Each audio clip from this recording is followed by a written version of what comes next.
Good.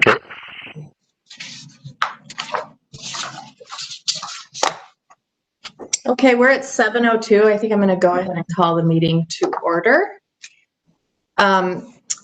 Today is August 17th, and I am calling to order the Heritage Preservation Commission meeting. Emily, could I get a roll call, please? Yes. Commissioner Pollack. Here. Commissioner Cundy. Here. Commissioner Birdman.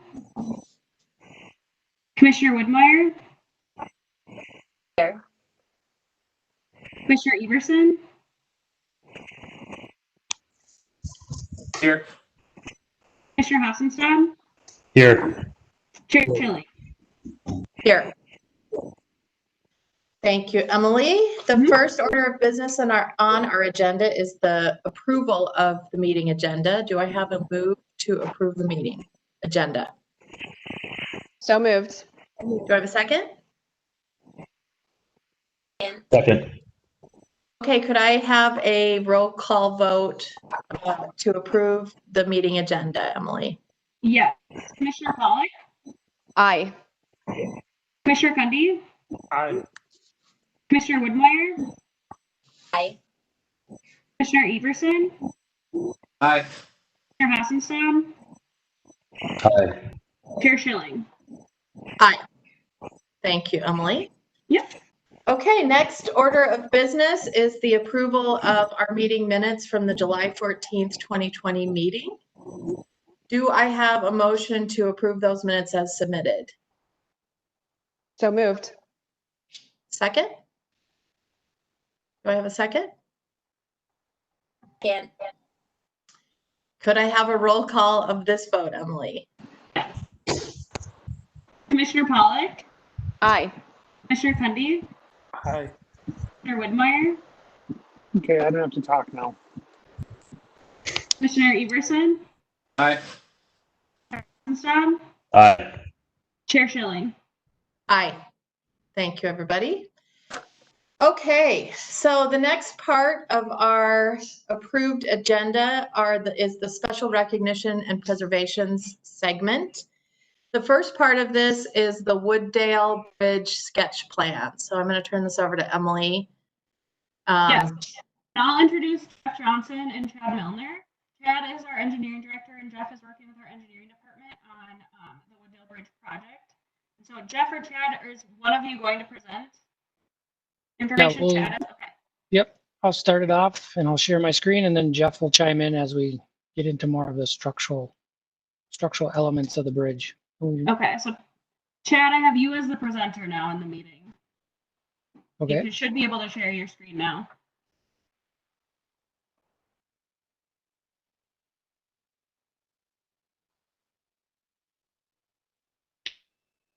Okay, you should be seeing my screen now. So unless Emily has anything else, thanks commissioners, and appreciate the opportunity here just to get some thoughts from you on the Wooddale Avenue Bridge.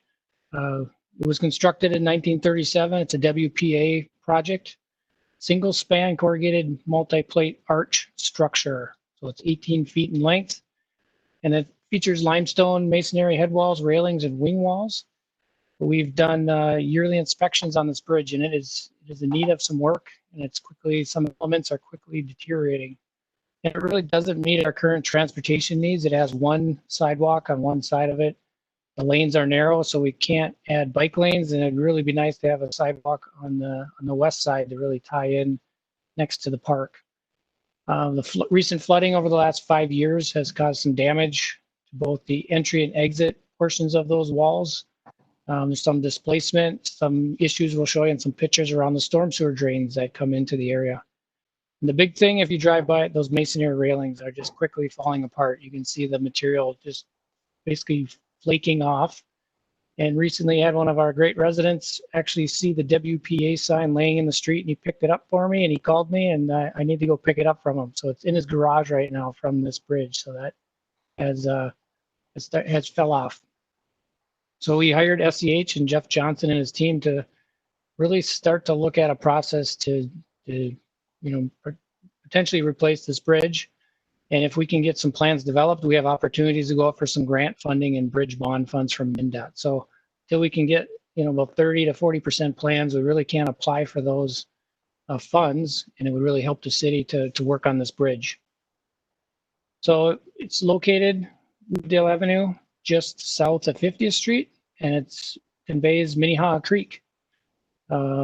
Here's a picture of those railings. There's that very narrow sidewalk, so that is not even a 4-foot sidewalk like we'd recommend if you're passing people tight.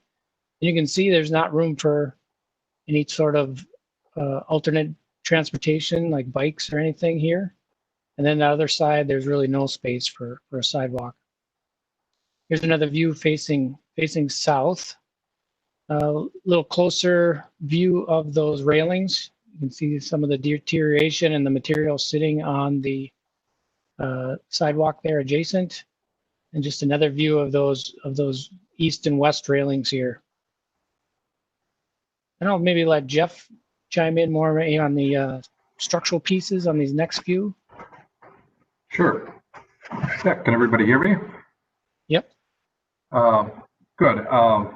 Yeah, the existing bridge, as Chad brought out, is actually, believe it or not, it's a metal corrugated culvert structure that's an arch element underneath the stone head walls. And you can see in this picture that culvert element that's beneath the structure, that's actually the structural support.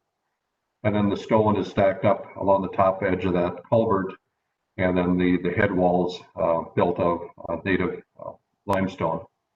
You can see a little bit better in the picture, the corrugated metal. You can see right where the cursor is there, the deterioration where it actually meets the concrete foundation or buttress of the base of the arches. This type of a structure was fairly common at the time period. It was fairly economical, and it had the aesthetics of the arch element. It provided the support for the stone placed on top of it to serve as the side or the head walls.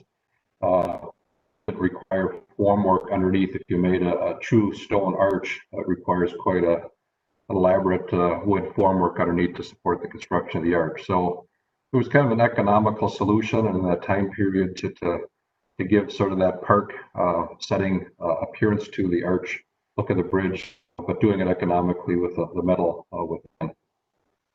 You can see some of the retaining walls along the side that Chad mentioned. And then this is the railing up on top.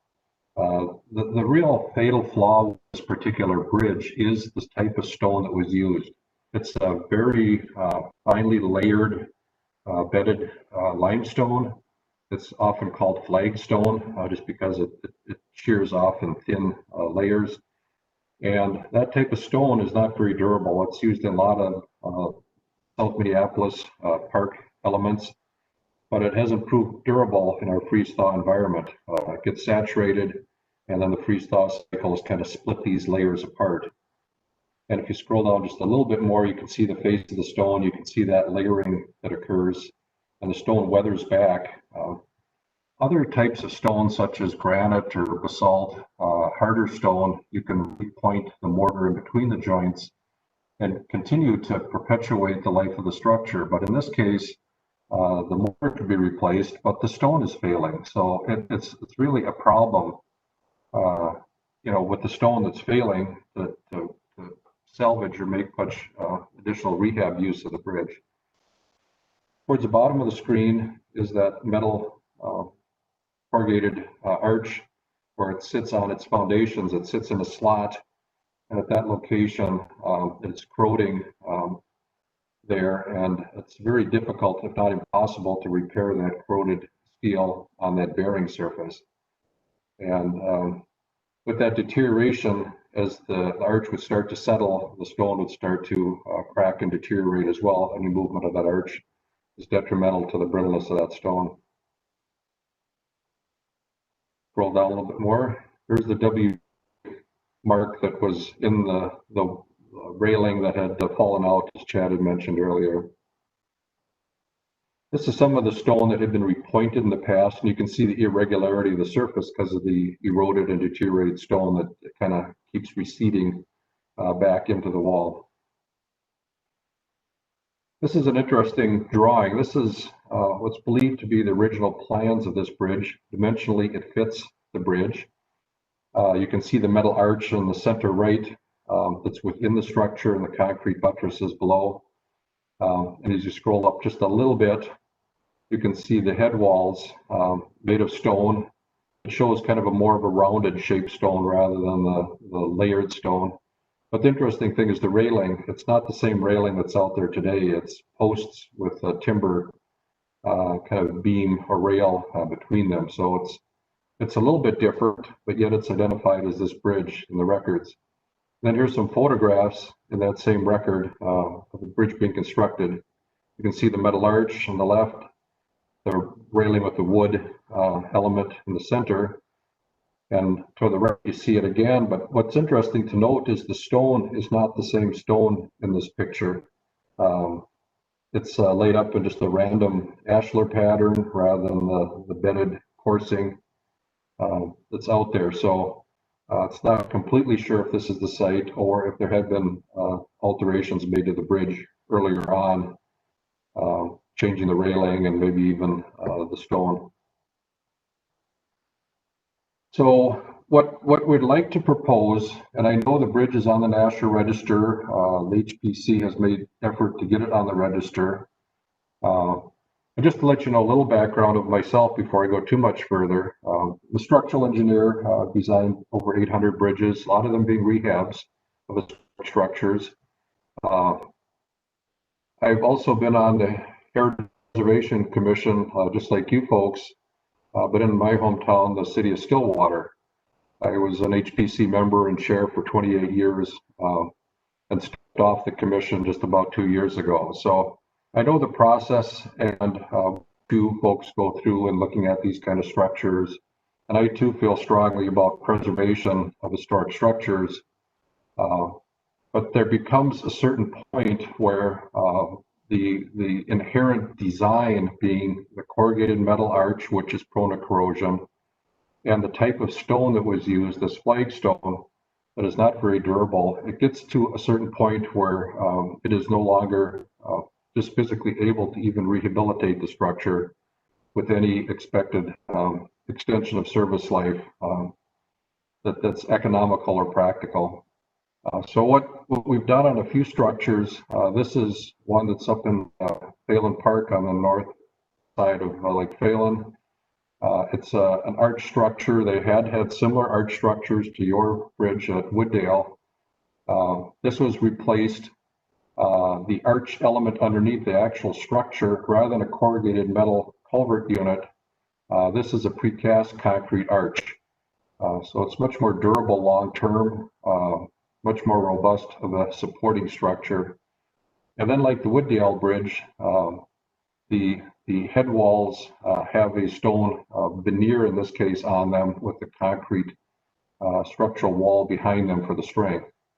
And this allowed the railing to take the crash loads that are necessary for safety of the motorists, the railing height that's suitable for the users as well, and then had a real stone veneer to give it the look of the original structure.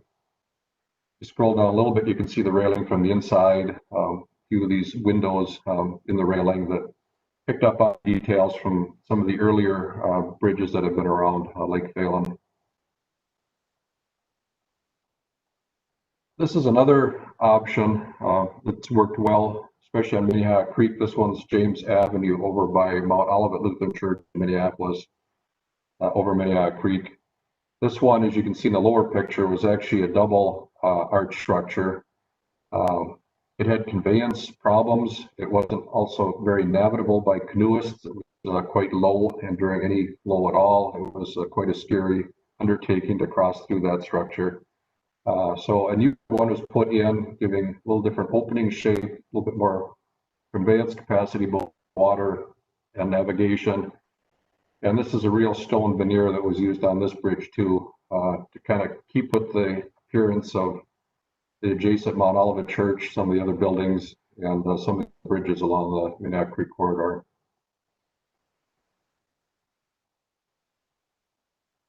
And the next one is closer to the Wooddale Bridge. This is actually just downstream at 54th Street in Edina. This was replaced near the low dam that is there. We did this bridge just a couple of years ago. And kind of similar to the James Avenue, it is a slab span with a larger rectangular opening that also had a stone texture. In this case, it was a form liner and metal railing to cap off the structure.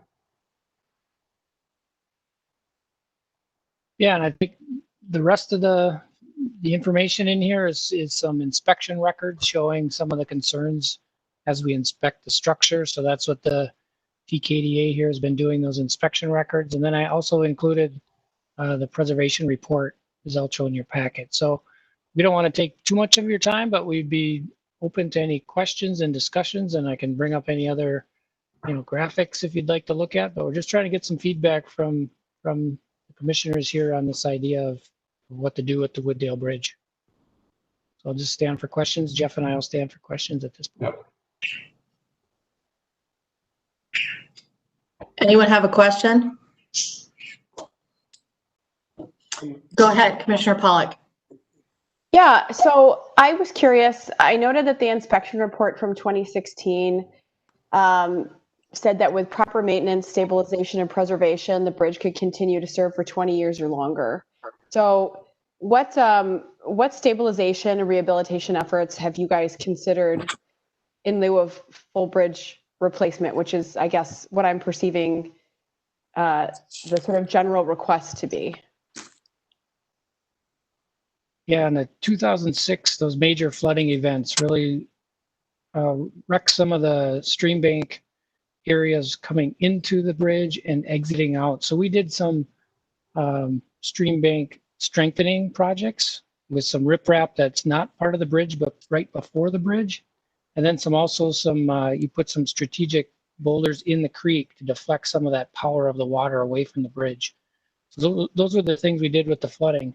When we started to look at how much it would cost to do some of those recommendations in that report, it was almost to the point where we could do a new bridge for the same cost of doing all those repairs. If we did the repairs, it's only going to get us a few more years. And that wasn't, the ones we looked at weren't even addressing the railings at this point. And that's one of those major expense items. So we just thought, let's reinforce it from the water and let's see what we can do going forward. So that's where I started to put it on the bridge bonding grant program to try to get some money to help do some repairs. And they keep telling me year after year, you need some plans together to really be up in the top of that list. So that's why we're here today, to try to get some more funds, because we just don't have, I just didn't want to spend that much money just to rehab a bridge and then have to come back in 10 years for more work.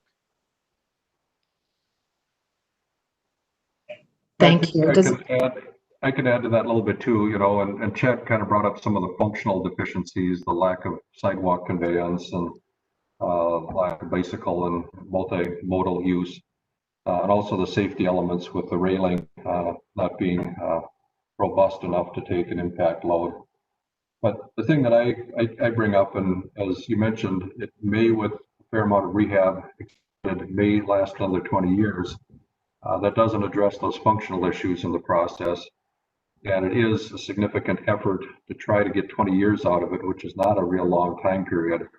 The only problem that I see with it is the corrosion and deterioration of that supporting steel arch is something that really is very difficult to try to repair and get that strength back. And with that arch element failing beneath the stone, it becomes sort of a time bomb type of an issue there with the integrity of that structure going forward. So, the risk of significant issues coming up or partial failures of that structure, become more likely as time progresses with that decay that's present. Yeah, and we'd rather do a planned outage of Wooddale Avenue than an unplanned if that thing has an issue, because if something happens, somebody might get hurt there. We just would rather do it as a programmed rehab. Any other questions? Commissioner Birdman? Apologize for being a few minutes late. For the business before us today is to get guidance or get approval for seeking a replacement versus a or rehab of what's in there? Are there multiple steps in the process that the HPC would need to go through as far as what the final outcome is going to be? I just wasn't quite sure what the process was. If that was discussed prior to my arrival, I apologize for asking it to be repeated. No, we haven't actually. So thanks, Michael. But so we're treating this tonight as more of a sketch plan, or how you guys would treat normal sketch plans that come through, similar to other items that we have on our agenda tonight.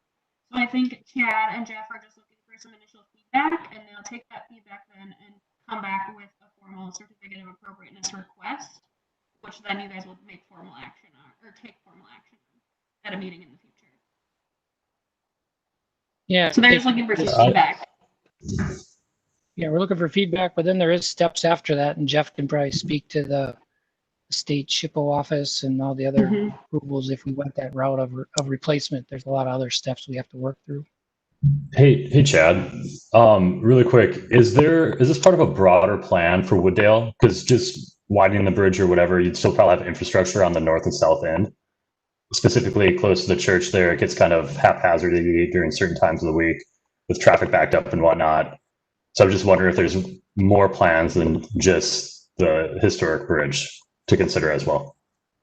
Yeah, we have the bike. There's a couple of things. There's the bike ped master plan. So that's where we'd look at what do we want to have down the Wooddale corridor. And this bridge is really a pinch point now. But then if you look to the north towards that traffic signal, you have parking on one side. That's where we would, if we did the bridge, we would look from the bridge up to 50th and see if there's other transportation related needs. Do we need a right turn lane, a left turn lane? Should we update the signal? Really help this, the last portion of this corridor function better with 50th Street. So we would look at that at the time of replacement.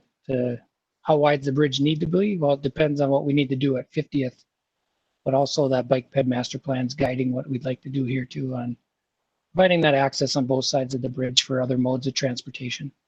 Yeah, that's a great question. As a frequent user of this bridge, I certainly think that there's a lot of opportunities in this particular juncture. Go ahead, Commissioner Birdman. Given what we had done with our archaeological sort of project, what I'm curious about, given it's on the creek and in this area, if there was a need to replace, would there then be any sort of need to do any sort of excavating and looking for any archaeological resources that might be there? I don't remember if this particular area showed up on the map that was indicated. I'm just thinking that if we have to go down the path of it eventually coming down, which certainly sounds from a functional standpoint that might make sense. I'm just wondering if we can correlate between what our archaeological assessment provided. I know this might take a little while, but then we can sort of maybe that'd be an opportunity for us to dig as well while they're preparing the bridge. I know that might not be Chad's concern. I'm just thinking from how do we kind of meld the two things together? Because I could certainly see, being a long-term member of this commission, the idea of having to get rid of this bridge, which is already a designated asset to the community. It's specific to the WPA program. That's a real historic asset, but functionally we probably can't keep it, or more than likely it would be hard for us to keep it. Then how do we, make use of the opportunity that we're going to be having to then go from, not just from a design standpoint, but for other potentially historic preservation elements that we have. So it's not necessarily a request. I'm just saying for our group, we might consider, hey, is there opportunity if we were going to go down this path, we could maybe align it with that as well. I think that's a totally fair question. I'd be curious to know, though, what would happen if we found something, if that would interfere with the progression of the overhaul. And those are questions I think that we'll have to address with the archaeologist. I do have a question too. I mean, given the significance of the bridge, the fact that it's on the Register of Historic Places, I do think it's strange that we're not seeing a proposal for rehabilitation versus complete tear down, which makes me wonder what the actual driver of this is. Is it the bridge maintenance? Is it the traffic pinch point? Is it both? And why haven't we seen, it sounded to me in one of the comments that repair of the bridge might be a similar expense, and it's not seen as economical as the complete overhaul.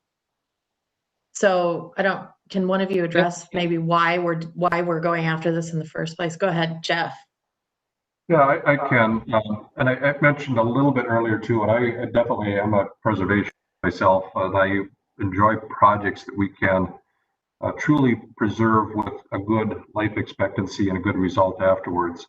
But the problem with this particular bridge is the supporting steel underneath, as I mentioned, and its advancing deterioration is kind of a fatal issue for the bridge. Very difficult to do anything with other than totally disassembling and reconstructing it in order to get at that steel support. The other is the stone that was used for the bridge was a poor choice to start with. It was not a durable stone, unfortunately, in our freeze-thaw environment. And you can't really repair that stone without taking it all apart, replacing it with a different, more durable limestone. And then you're kind of to the point of replacing the bridge. So, you know, you lost the historic element, that being the stone, because of deterioration. It's kind of like a rotted wood situation. You can only do so much to restore it, but you have to replace the rotted wood. It's the same case here, but it's systemic to the entire bridge. It's all made of the same stone that has deteriorated tremendously over the 90 years of life that it's had. So it gets to a point where we can look at rehabbing it, but as was brought up earlier in the Mead and Hunt study, that is an option from a pure preservation perspective, but the amount of life that you're going to get out of the bridge and how much of it you're going to have to replace of that stone when it's done, are you really going to have that same historic bridge again, or just a remake of that same structure with all new material? So that's where the decision gets to be, to the point where is it practical, and are you really ending up with a restored structure when it's all said and done, or are you ending up with a remade structure to look like the existing one when it's completed? So that's kind of the point where the structure is at, unfortunately. Yeah, and I would just add, if it was just one of those things, you know, if it was just the railings or just the arch or just the lack of space, probably address it. But it's like almost every element has some issue that we need to address. So to go to your point, if it was if it was just railings, I'd say we probably rehab it. But there's just so many other things. And I don't even think I showed the wing walls and the bricks falling out of the wing walls of the structure. We didn't get down on those pictures, just in an interest of time.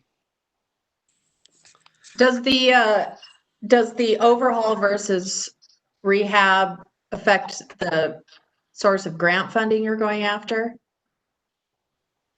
It's still local bridge bonds. I don't think it would make a difference one way or the other. Okay. Go ahead, Commissioner Cundy. So if that's like Commissioner Hassenstab, frequent user of this bridge, both as a pedestrian and driving in and out of the district. One thing I think we need to consider, and I'm glad this was actually brought up, is there are kids during the summer climbing all over and around this bridge. And so with the deterioration, I view this as it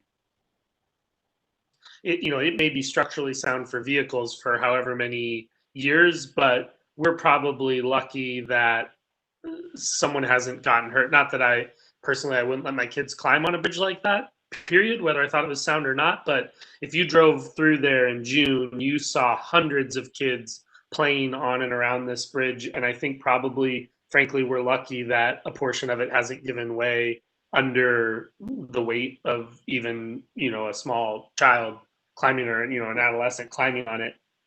As for rehabilitation, I mean, I guess I'm not surprised that we don't see a rehab plan on this. Once water comes into play, it's an entirely different set of factors in comparison, I think, to a structure that is, not, built on solid ground.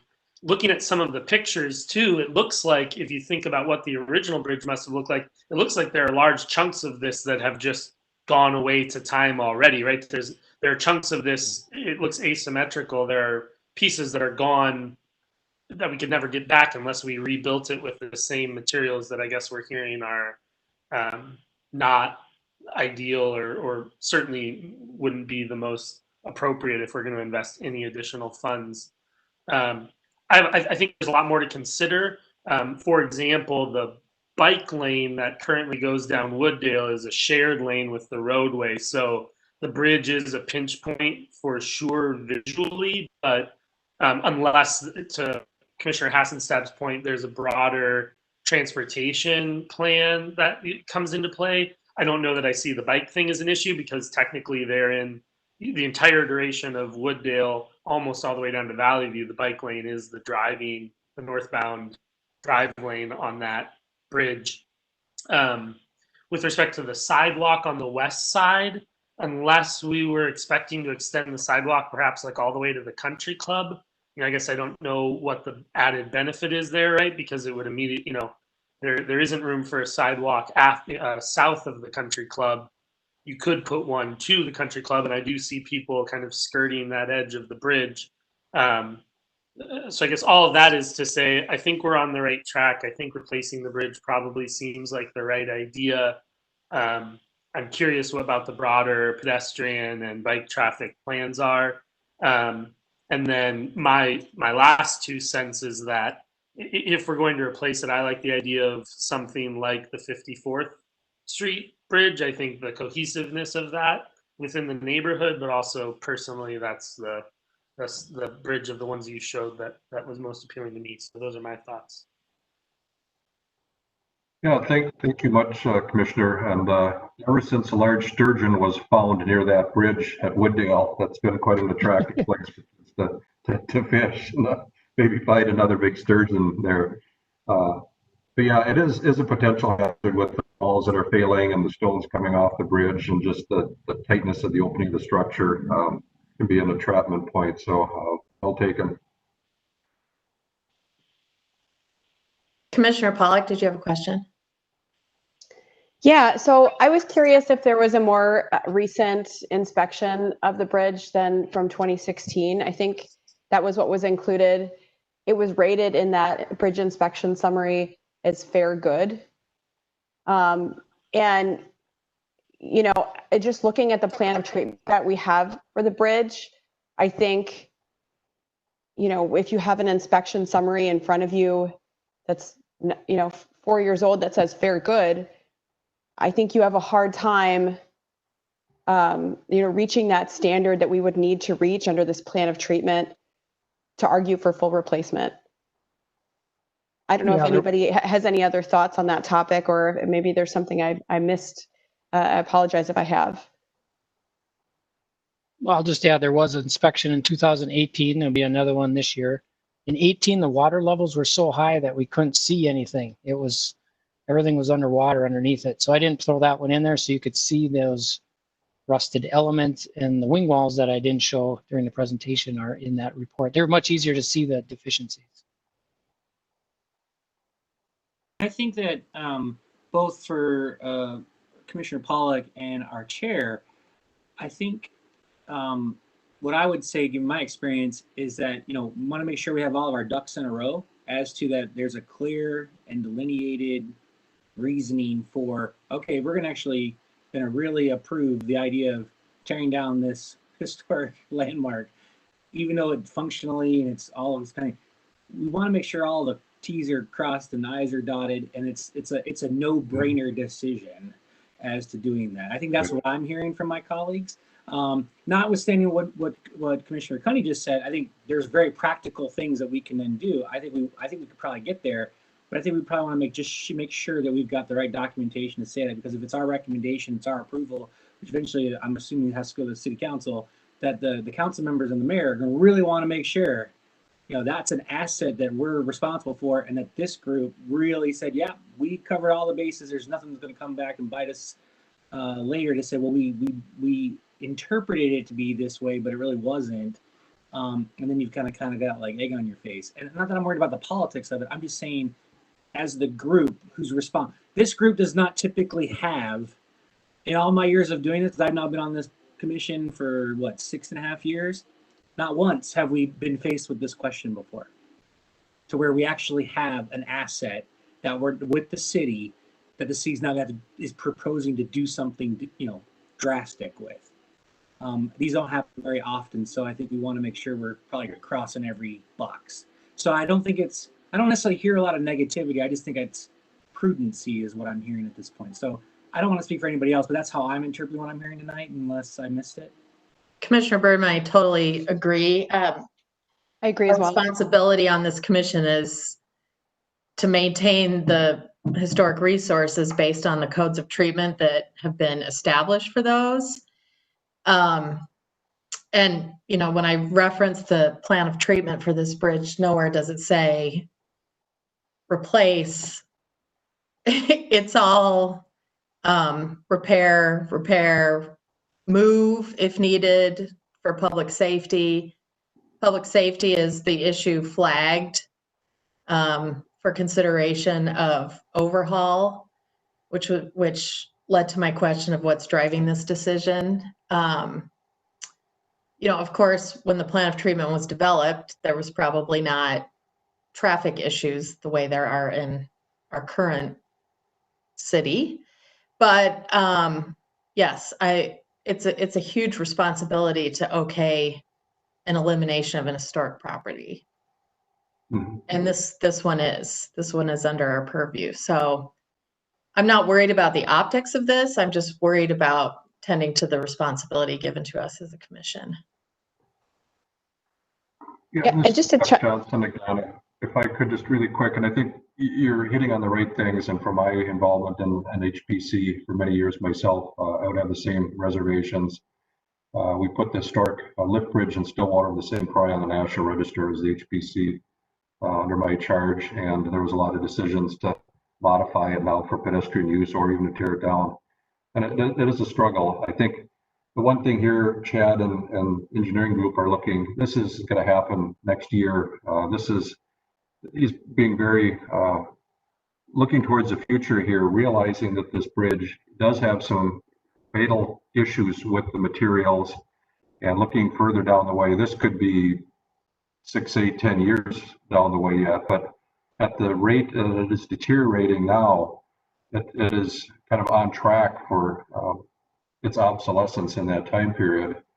And the city has looked and struggled with rehabilitation of it, doing other stabilizing work, and really have kind of, looked at reality a little bit down the path that this is not going to be able to be perpetuated forevermore. And it's like something's got to be done, and proactively, and knowing that there's a lot of process out ahead of this, trying to get in line for funding. It's also because it's on the register of the State Historic Preservation Office has something to say here, as well as you on the commission. So this is kind of the starting point in the barometer test, I guess, first with the commission. To see if we see it as the same perspective, I guess. There will be additional inspection, as Chad mentions, this fall. Every 2 years it's on for an inspection, so it'll be monitored. And the city will do maintenance just to keep it stable in that time period. But it's kind of a direction point, I think, to how much do you try to keep it stabilized versus planning for the future, looking at other amenity uses such as the trail, and put it into a bigger perspective with that in mind, rather than the restraint of this particular bridge and the dilemma that is soon to occur here if nothing is done at all. Go ahead, Commissioner Pollock. Yeah, and I would just say, I think it would be significant for all of us, Jeff, if that report came back, the inspection report that's going to be done this fall, and said exactly what you said, right? That this is beyond salvageable. There are significant structural issues that will cause an imminent safety problem. I think then, it's going to be easier for this commission to make a determination to do something more drastic than rehabilitate. But, to what Michael said, I think it's important for us to have that documentation clearly written down in order to do that. And then, at that point, and I, sort of as a side note, this, plan of treatment, I would love to see that, to have, I know you and Chad probably both have that, but to have that inform some of your thinking about, planning and what any future structure would look like. From our perspective, I'm not sure that we can consider or, should consider whether there could be a bike lane or other, type of changes to the bridge that might make it more, pedestrian friendly. I guess that's not really necessarily what we're charged with, but, to make Right. sure that whatever the future structure looks like, we try to do our best, I suppose, to maintain what we can of the historic structure or decide that it's no longer going to exist. Right. Commissioner Everson? A really question for Jeff here. In terms of the historical significance of this bridge, obviously the age is one factor, but is there anything that stands out as being significant in terms of the structure itself, the type of arch or the materials, or just aesthetically, the style of the bridge? Because to me, it seems like the way it was funded, this WPA program is historically significant. So is the age. But other than that, I'm not hearing that there's a whole lot that was, there wasn't some ingenious bridge design. It, plays off the church stone nearby, the adjacent church, and has a, classic look to it. But is there anything else that, would make it really worth preserving or at least replicating?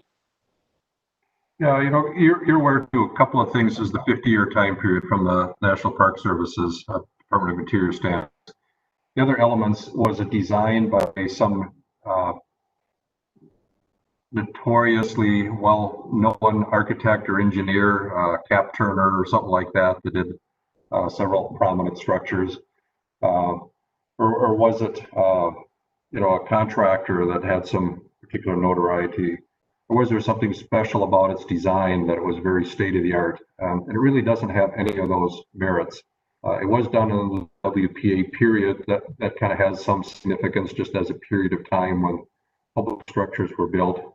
But using this metal arch as a fairly economical, simple support system is quite common in a lot of these bridges of that time. That was quite prevalent. And then the use of the native stone to kind of fit the park environment, that was sort of the line theme of a lot of these WPA projects. But there's quite a few of these types of structures around, and I think there's still a few more left on the Minnehaha Creek corridor. There was more in the past when the WPA did a lot of the structures in the area, but we've seen a lot of these elsewhere in the country too. It's not unique to this particular site or corridor. And they all have the same issue. It's the use of the metal arch. Interesting thing, if you read, and I think maybe some of you, when you put this plan together, saw the original bid documents for this in 1937 and the contractor that was selected.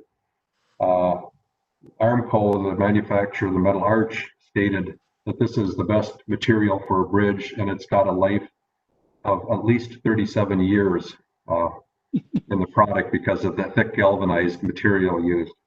And you think 37 years from 1937, we're well past that at this point. We're more than twice of what they assume the service life of that bridge to be at construction. So.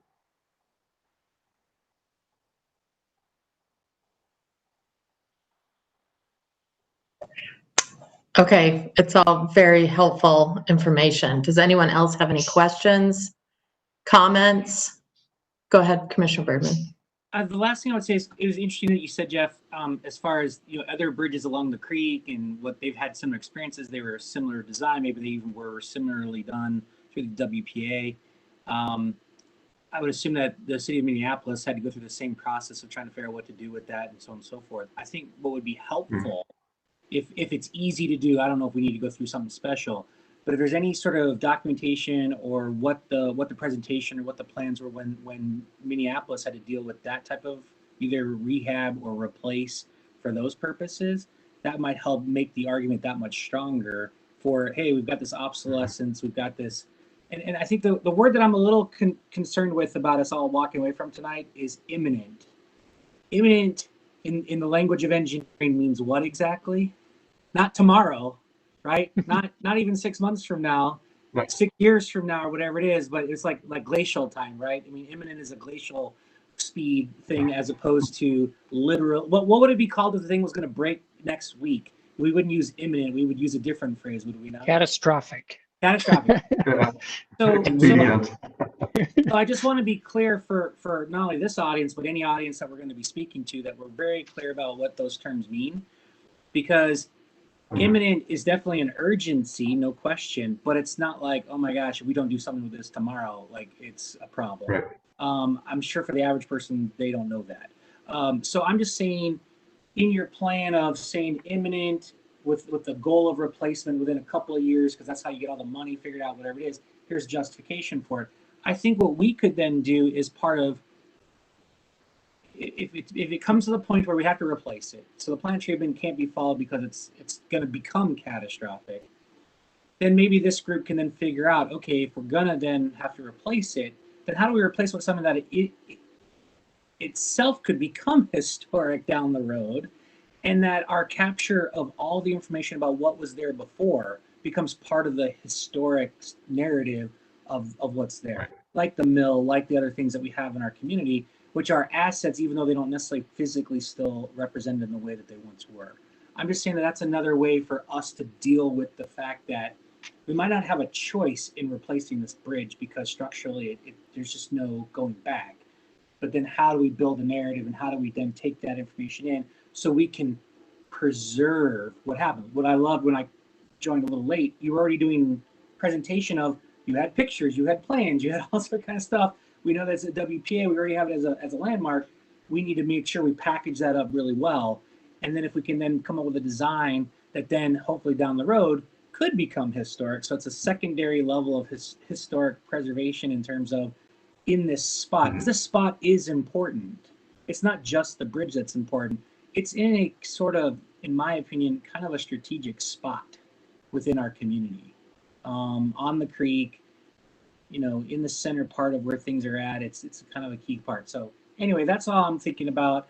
And I think we just want to make sure we're very clear about how we define these things so that when we make that decision, we're working from the same glossary, if you will, what those things mean. Because I'd be concerned if someone, you know, watched this video a week from now, I think it's imminent, like, oh my gosh, should I not drive over that bridge? That's not what we're saying. No, and we don't want it to get to that point where it becomes a matter of safety and a sudden problem. And that's what we brought up earlier. And Chad has been very proactive with managing the facilities and looking at this, you know, 6, 8, 10 years down the way as far as a replacement opportunity or doing something with the bridge, but trying to get direction early on so it doesn't become an urgency issue and a safety liability where all of a sudden rash decisions have to occur because we have to do something now.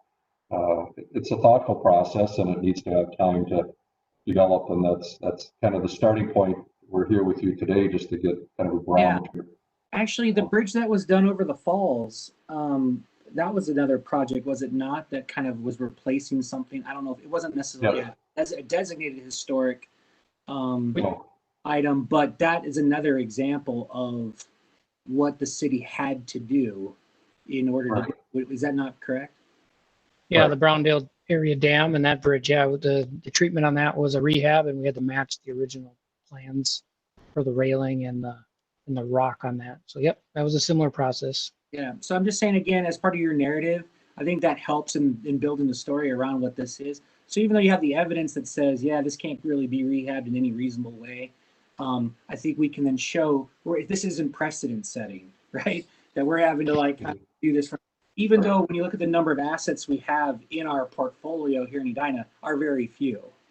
I think that's any heartburn I would personally have, is that we have very few assets that we have designated. So the idea that we now have to then tear one down is you know, I could see where people would want to take a breath on that. For Chad and Jeff, I'm curious to know what kind of information you were hoping to gather from us in presenting this sketch plan tonight.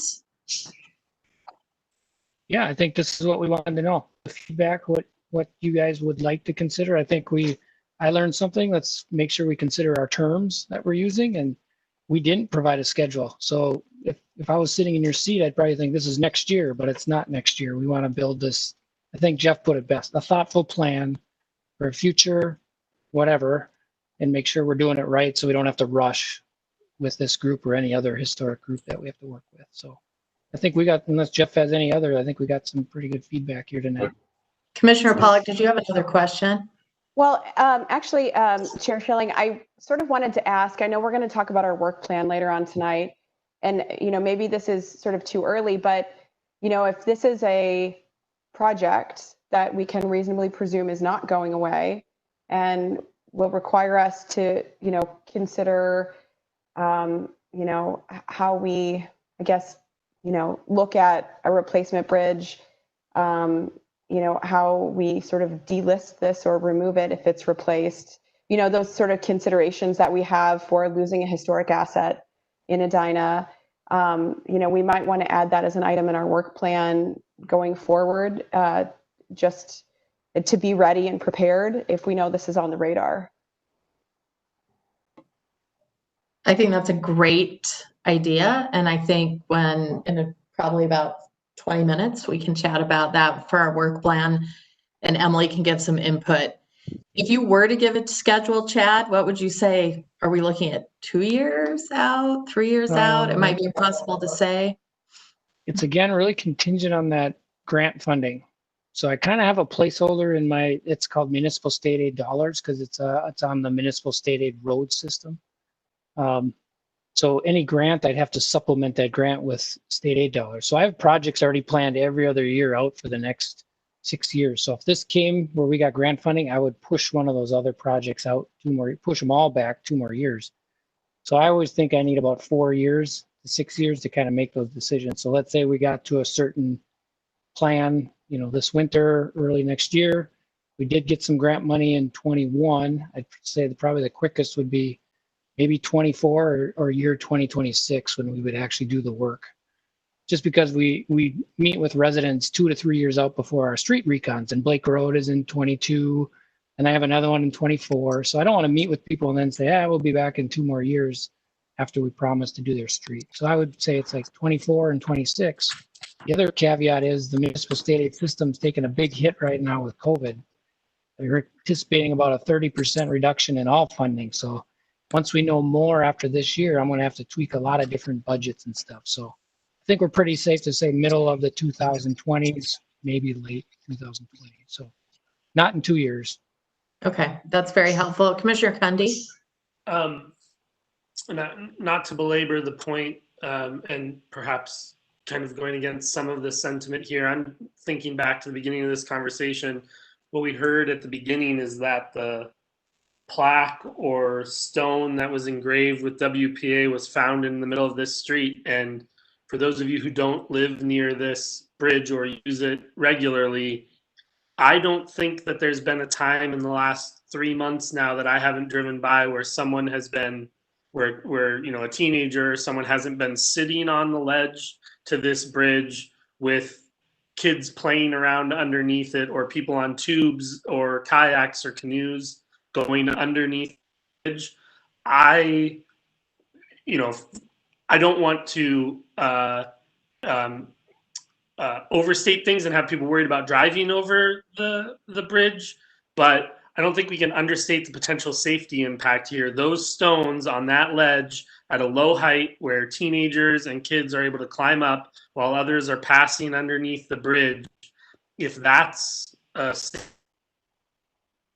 don't think that I'm comfortable saying, well, we've got to pump the brakes because we want to find out, whether we can dig on either side of the bridge and find things, or what are we going to do with the stone, or are we breaking the rules? So I don't know if that needs to go to the Transportation Commission, or where the safety line kind of takes things out of our hands. But I think hearing that this is coming to us because there are structural concerns with what I've seen, I'm more concerned than I've been just watching people hang around that bridge for the last 90 to 120 days. So I think we want to tread lightly on pumping the brakes too much, because I can just see kids stand, they literally do stand on the edge, right? I can see someone standing on the edge with a rock while someone's going underneath it on a tube, and we've got a 40-pound piece of slate or whatever this stuff is, right, falling down into the water.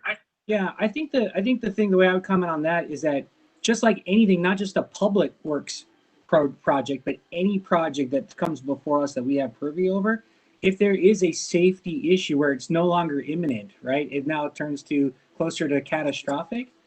There won't be a whole lot of choice. They'll then have to go and do something, whether we give it approval or not, because for the safety part of it, it'll get done. They'll have to find emergency money to figure if the bridge started to collapse, it'd be over. You'd close it down. You'd then figure out what you then need to do with it, right? Well, exactly. And that's why we do those inspections. You know, it's on a 2-year cycle now. If it gets to a point, it would get changed to a 1-year cycle to make sure it doesn't end up like that. So that's why you do those bridge inspections. Well, and rest assured, these comments are viable because the public safety issue is the trigger in the plan of treatment. So I think that these are relevant conversations. Does that report we're not the only group this is being brought to, right? Is the Transportation Commission evaluating this from a, functional safety, et cetera, perspective? Well, they will eventually. That's why, let's say if the group had no support for replacement and it was just rehab, there really wouldn't be options for the ETC to redo. But let's say now we do replace it. Now there's options of, is it 2 sidewalks? Is it a shared use path? Is it bike lanes? That's where the ETC would start to look at the bike ped master plan and then throw out some suggestions on the bridge itself. So that's why we want to come to you first, and eventually it'll go to ETC with the transportation related elements, not only of the bridge, but probably the street heading towards 50th Street. Is it a turn lane? Do we need anything extra there? Yeah, so I guess I don't know, and Chair or Emily, maybe you can clarify if we have to take an official stance, because once safety is in the specter of possibility, I guess my inkling would be that our position is that we are eager to see the inspection report with respect to the safety of the bridge, and pending that we, would revisit. But I'm just hesitant to say, well, we're neither here nor there, and then you guys don't have any footing to pursue something. So, and we have an inspection happening this fall, so we Okay. can definitely, it'll be done in the this fall, early winter. We could bring that report back and update you where we're at. I think that might be a good way to go. It sounds like Chad and Jeff got the getting the information that they came looking for tonight. And if it was, if safety wasn't at a catastrophic level, it might be a different conversation at this point. But right now, they're just looking for the feedback that you guys are giving them. Yep.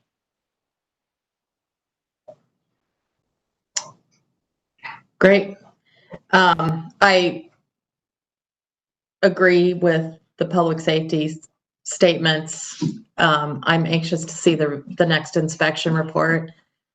And as Commissioner Pollack suggested, I definitely think that we should discuss this as an ongoing conversation, perhaps threaded into our work plan. Does anyone else have any more questions, comments? I'd just like to say thank you to the commissioners. Oh, go ahead, Jeff. Yeah, one thing just real quick, and the reason we kind of want to get a barometer from you a little bit too, as Chad mentioned, we open to looking at, I guess, the reality of the structure getting towards the end of its useful life and replacing it, or you're really hard pressed against doing anything other than preservation. Our next step, seeing that I'm reading that we're open to some options, will be also to talk with the State Historic Preservation Office, because it's on the register. So we'll have similar discussions with them too, but it would be nice to kind of bring forward to them that we've met with you once, and there is open options going forward from a local HPC. And so as we go a little bit further down the path on the project, you're the first stop, I guess, because of the preservation aspects, but we also have watershed discussions as far as the shape of the opening and passing water, more or less water, that type of thing, as well as the state level historic office too. So I'm encouraged by your perspective on this, that we continue to look forward towards doing something with this bridge further down the way. Thank you so much. before we wrap this up, anybody have anything else to add to the conversation? All right, Chad and Jeff, thank you so Thank you. much. Thank you. All right, so the next section, also under the special recognitions and presentations, is the 4630 Drexel sketch plan. And Emily, I'm going to turn it over to you to present that for us. Yeah, so I can introduce it. The applicant, or who's the applicant, but the representative tonight is on the call, so they're going to be giving the presentation. The Heritage Preservation Commission did have a sketch plan or do a sketch plan for this property, and as well as it received a certificate of appropriateness back in 2019, I believe it was, the beginning of 2019. So we have about 4 or 5 new commissioners since then. So it might be new to some of you, and some of you might remember some of the conversations that we've had. In your packet, I did include the certificate of appropriateness plans that were approved back at that point in time. The update that I did send out today included more of the background on the presentation that Scott will be giving. So I just wanted to, this is the project with that updated set of plans. So with that, Scott Busen is on the line. Scott, do you have a presentation tonight? Otherwise, I can pull up generally, or the plans that were included in the packet. Yeah, hi everybody. Thank you for giving us the time. Can you hear me? Yep. There's like an echo on here, that's why it sounds strange. Did you by chance call in as well? Yeah, I just went in on the app. Okay, I think the echo sounds a little bit better to me. I don't know if other commissioners are okay. Go ahead, Scott. I think we're good. Yeah. Okay. Did you have a presentation? I can switch it over to you. Being the no, I just had do the commissioners have the presentation that I sent? They do. I can pull it up as well, but it was included. Yeah. Maybe if you wouldn't mind pulling it up. Mm-hmm. We could just go through that. I'm here with, so Kathy Wolf should be on. She's the homeowner. She's coming on here. I don't see her that she's joined us yet unless they've called in. Okay. Did you call in or? It's okay. She'll come on here. Oh, she's there with you tonight. Okay. Yep. I'll kind of, there she is right here. Oh, you found me? Oh. And then this is Ben Nelson, who's the architect. So we're doing kind of a hybrid, high tech, low tech here. So, but if everybody has a presentation in front of them, we can just kind of go through that. Is that okay? Yep. Go ahead. I'm just getting it pulled up here so I can share my screen. So this is a refresh and addition sketch plan review.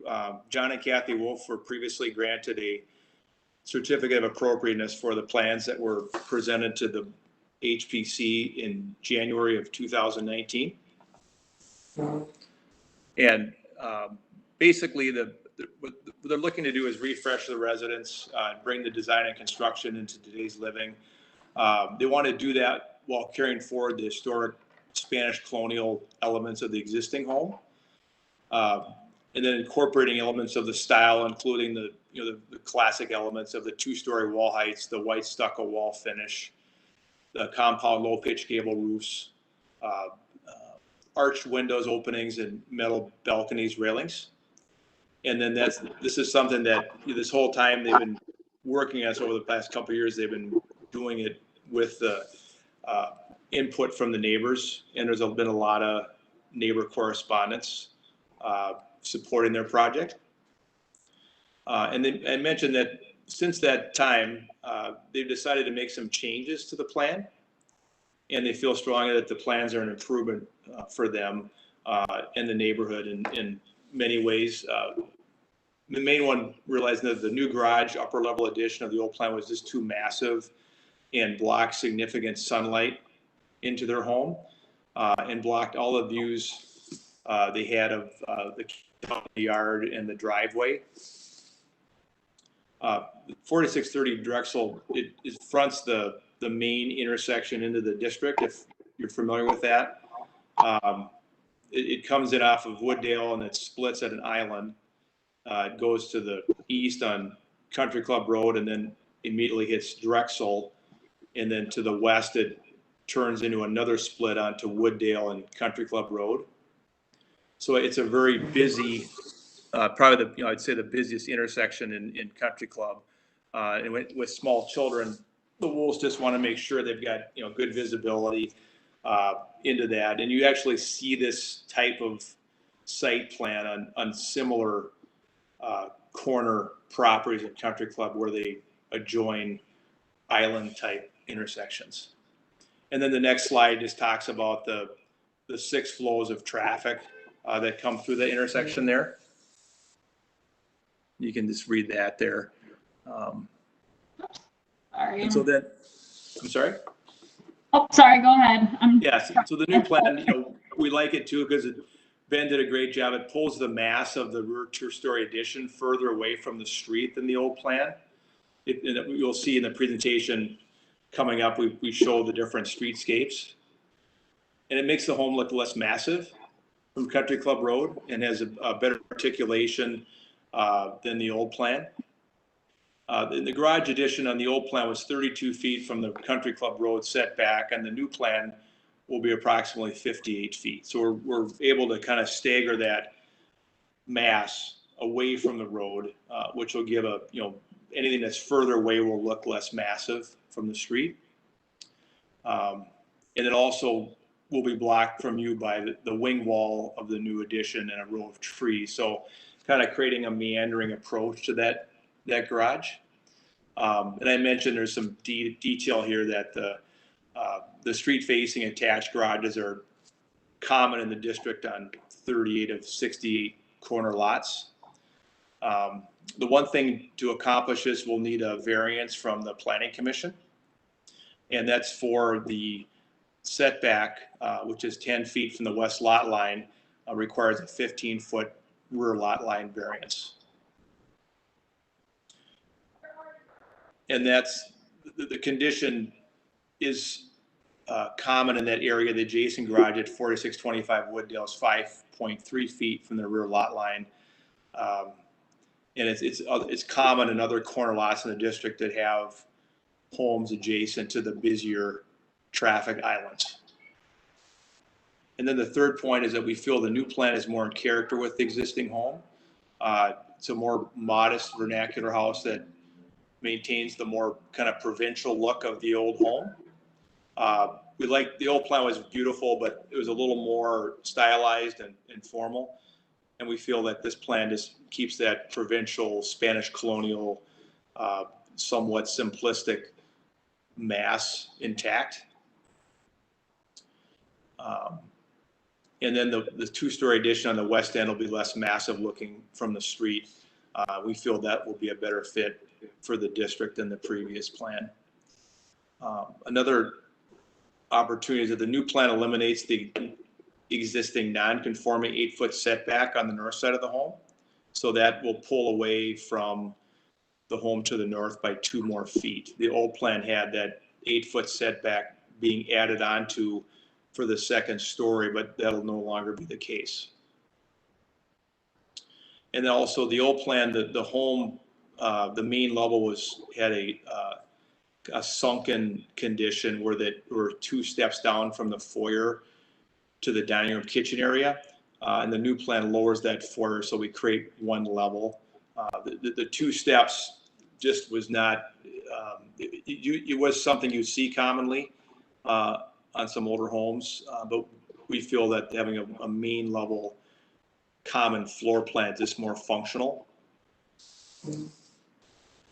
And then finally, the new plan has a covered entry over the front door. And I have a photograph there that shows an element that's a common element in other Spanish colonial homes. This home here is at 4510 Moreland Avenue that shows that covered entry. And then the next slide shows, I tried to show the existing home, the plan that was approved on the last COA, and then the new plan, just so you can see the differences in how those homes look from Drexel. Everybody can see that? And I think we've kind of just sort of articulated a little better. But I think it's still, you can definitely see that old house in the new plan. And then there's a comparison again from Country Club Road that shows the elevations of the existing home, the old plan, and then the new plan that shows the pulling back of that 2-story mass for the garage addition.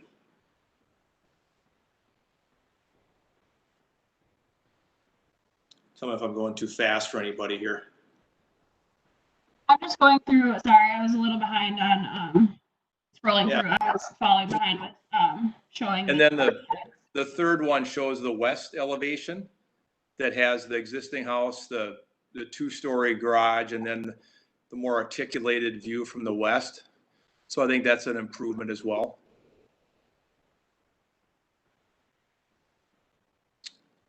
And then finally, we see from the north side, the house to the north at 4626 Drexel, that house is actually on a double lot. So if you're familiar with the condition there, the house is on the northerly half of the lot. So there's another vacant parcel that they've landscaped in between 4626 and 4630 Drexel. But this is the view looking at the house from the north.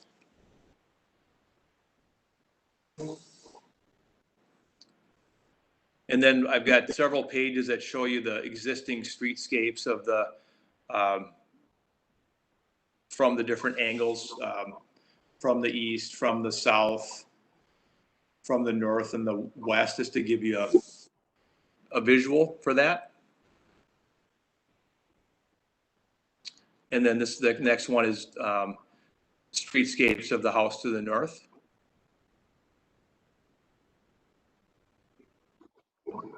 Vacant, not the vacant lot, but this the landscape lot in between the two homes. And then this is the last one is the west, the views of the home from the home to the west. And then there's also, we did a streetscape to show the renovated home, how it will look from Drexel. And we compared the old plan to the new plan to show you that they're not exactly the same viewpoint, but you can get a feel for the look there. And then we did the same thing again from Country Club Road. So I think the biggest thing you see kind of that 2-story mass has been pulled back in the rear.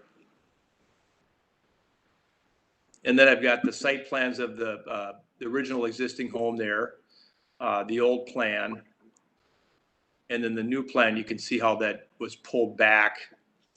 That garage was pulled back from the old plan.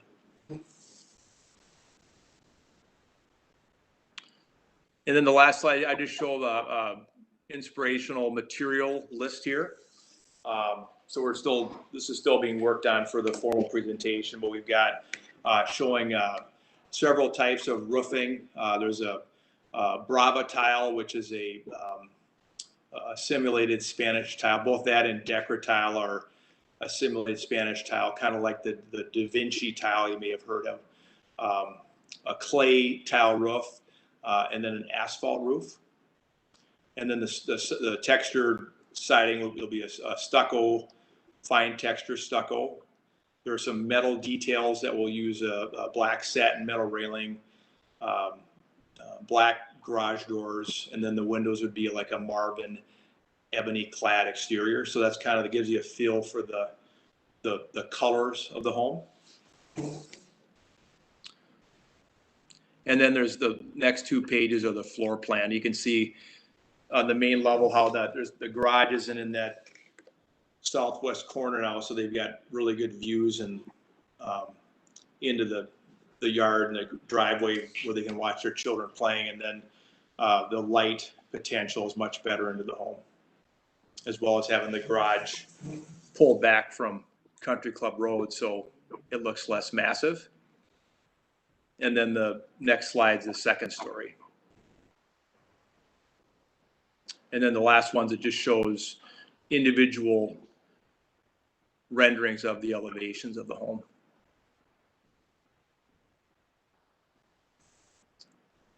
And then at the end, I just had the data that I referred to about the, and there's the streetscapes again.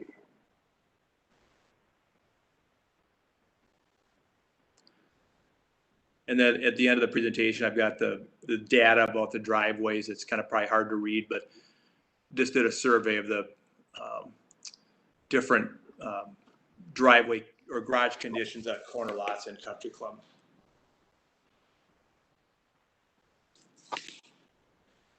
So hopefully that you can also go through that, but and you know, Kathy's here, Ben's here. Kathy's the owner, Ben's the architect. If there's any questions or things that you guys want to ask us, we'd love to hear them.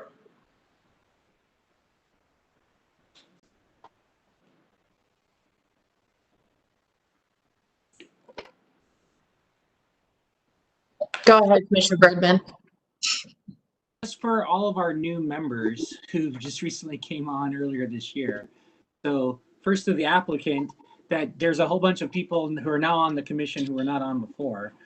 So some of these this would be their first time seeing this as opposed to the refreshing for the other parts of us. So I just wanted to clarify that part.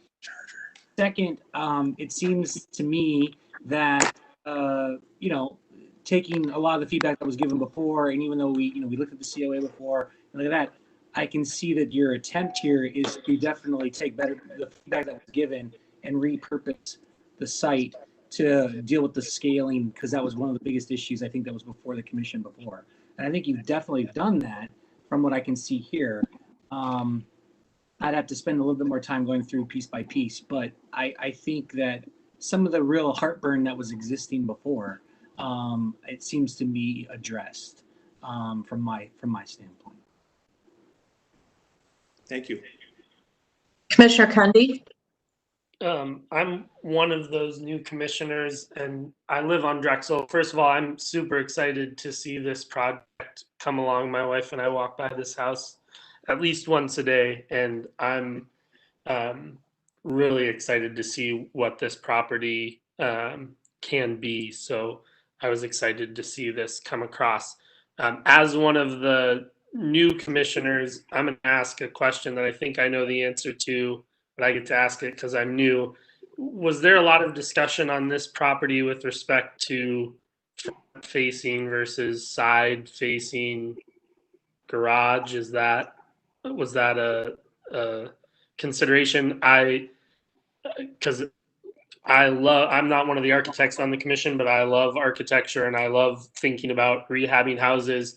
And I look at this house, and what gives me heartburn is the idea that the penultimate house, really the first one you drive into the neighborhood and see, we would have a front facing garage, which is kind of the antithesis of what we try so much to preserve on this commission. And at the same time, I've stared at this house now for 4 years and I just don't see how it goes any other way. So I'm encouraged by what I saw in this sketch plan. I guess the one main question that I have, I like how the driveway was configured to kind of shield against that, right? I can picture driving into the neighborhood and not just seeing a pile of cars necessarily in the driveway, given the curve and the tree plantings. But how much of the driveway, maybe this is a question for Emily, like if we approve a plan like this with like a curved driveway, with that being part of the element that, you know, maybe lessens the impact of that front facing garage, do we not actually have control over that? They could just put in a straight up double wide or triple wide garage or driveway going straight up the drive, and we wouldn't have any recourse on that. You know, the certificate of appropriateness plans are conditioned to the plans presented. So you could even take it a step further at a formal COA application. You could make a condition that they would have to have some sort of a comment or condition on the driveway, if that's important to the commission, if that's something that they feel or that you guys feel strongly about. But in general, the plans with a COA, they're conditioned to the plans that are presented. But you're right, in the future, if something would happen, 5 years down the line and they were to rip up the driveway and redo it, it wouldn't necessarily come back to the HPC. And to clarify that, yes, because this property is situated the way that it is, what really constitutes the front-facing facade, it's actually the entrance on Drexel. So that question was presented, but the issue originally was not so much what would appear to be a front-facing garage from the Wooddale side. That's not technically the front part of the house as it's situated in the plan. So that was not as big an issue for us. And yeah, just to be clear, the previous COA that was approved, it was the garage doors face the west property line, not the street. This is the site plan that was approved with that certificate of appropriateness. So it didn't necessarily come up as far as a street-facing garage because that wasn't what was presented at the time.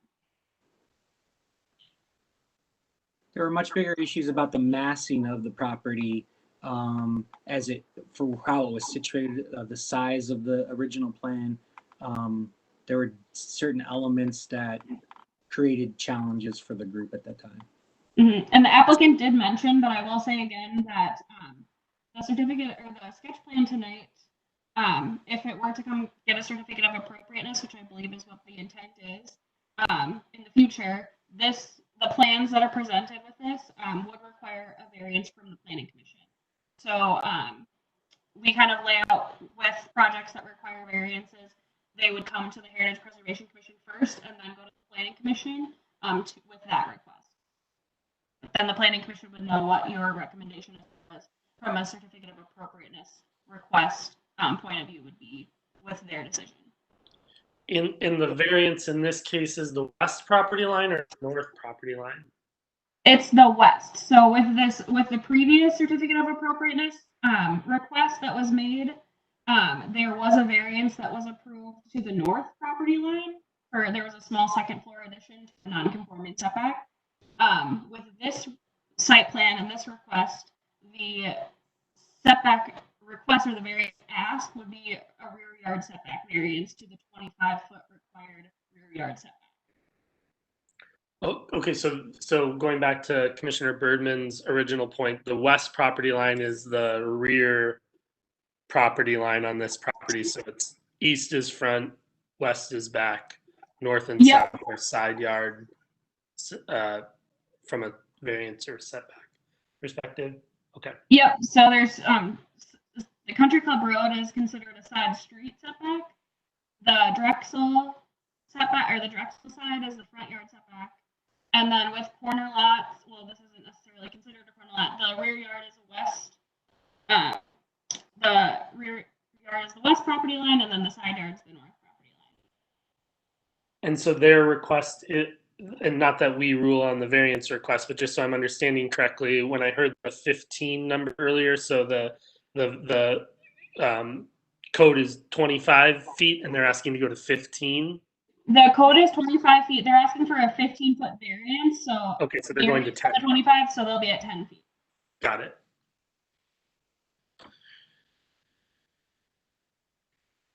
Wrong, but the property, one thing I didn't quite get from the plans is that the neighbor's property to the west, which is what you're asking variance for, what's closest to the property line from the neighbor's side is also a garage. Is that correct? Yeah.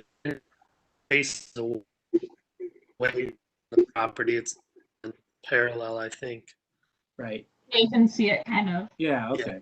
Yeah. I mean, I think that in line is probably going to be more favorable because of that. If the living side was right next to that property, whether we liked it or not, the variance would be more challenged at the Planning Commission to get that. Addressing Commissioner Kendy's concern about precedence with the streetscape facing garage, the architect mentioned it was 38 out of 56 existing corner lots have this type of garage. Did I get that right? I could speak. This is Scott Busey. I'm the builder. Ben Nelson here is the architect. Yeah, so in the survey that we did, that you have attached, it shows all the corner lots in Country Club, and it identifies which ones have the street facing garage, and it's 38 out of, I have to read this kind of small, 38 out of 68 have attached street facing garages on corner lots. Great, thank you. I think that helps, at least my mind, feel at rest about setting a new precedent in the district. Because I do think that is a concern, but I think these new plans address that view as you drive into the district in terms of the massing on the property.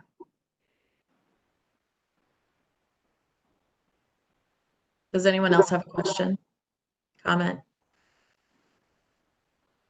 Commissioner Woodmoyer, do you have your hand up, or are you just? I'm sorry, I was trying to unmute. Okay. Raise my hand. I was wondering if you guys could address what the issues were regarding the massing in the previous COA, because for some reason it appears to be much more massive in the second to me, and I'm just wondering what you guys were referring to that you guys had concerns with before that eventually you ended up approving. If I remember correctly, there were a couple key areas. One was on the front-facing facade, so from the east-facing side, that the stairwell that they were creating and they were massive. There were a lot of big windows, there were a lot more big windows that were in there that kind of was really making it grow to that feel of mass that's there. On the south side, so that's when facing Country Club Road.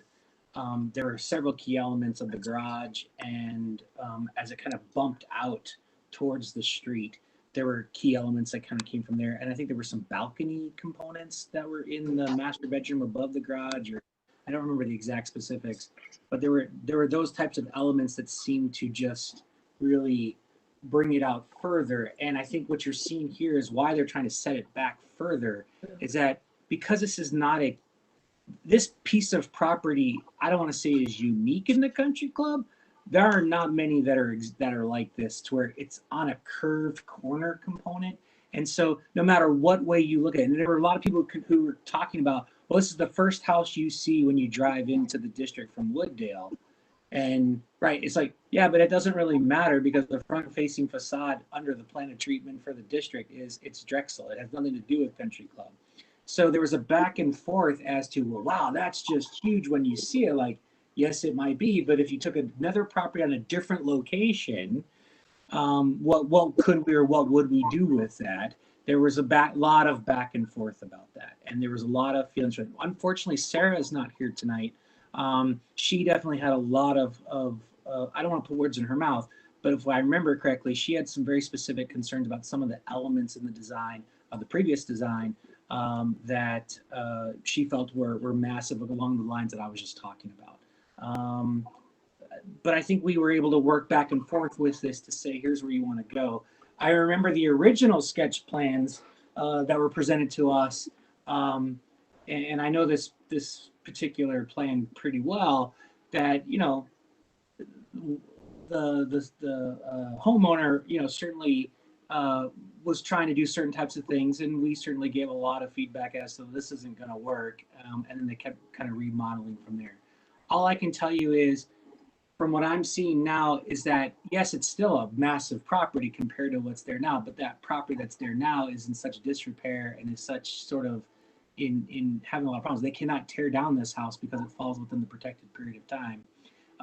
It's now a matter of, well, how do you make this into a actual property that that is functional, actually does what we want to do, follows the plan of treatment, and has a look and feel that everyone can tolerate? Because I don't think there's very many people in the district who say they really like the house as it is now, and they'd love it if it just stayed that way.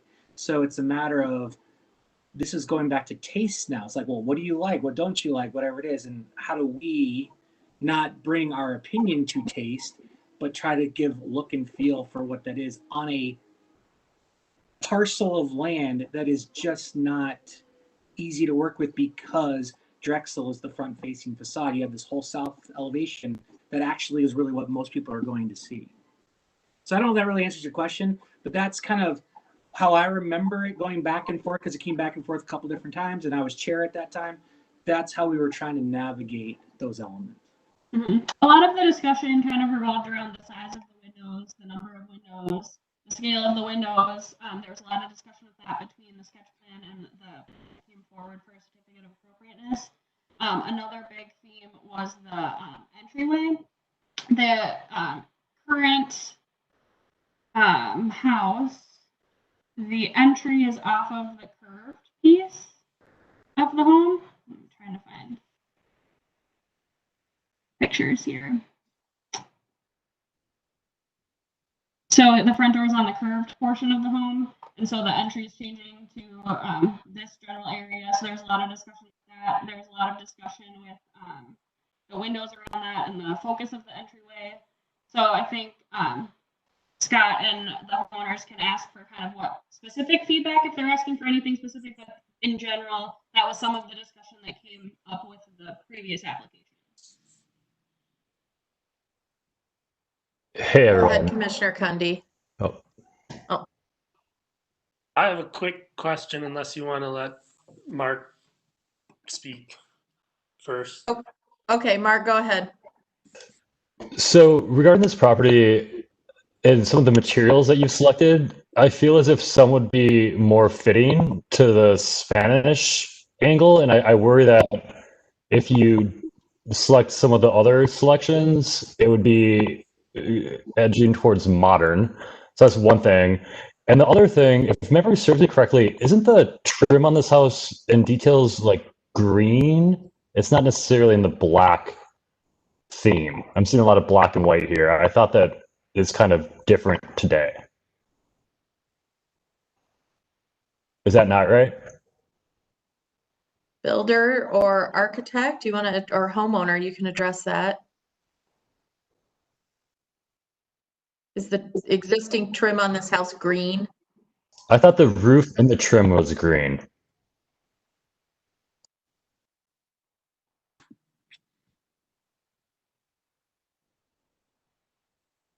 I can kind of jump in. I don't know if they can speak to the exact color, but the color is not necessarily something that you guys would regulate changing. If a homeowner chooses to change the color, that's not something that comes through the process.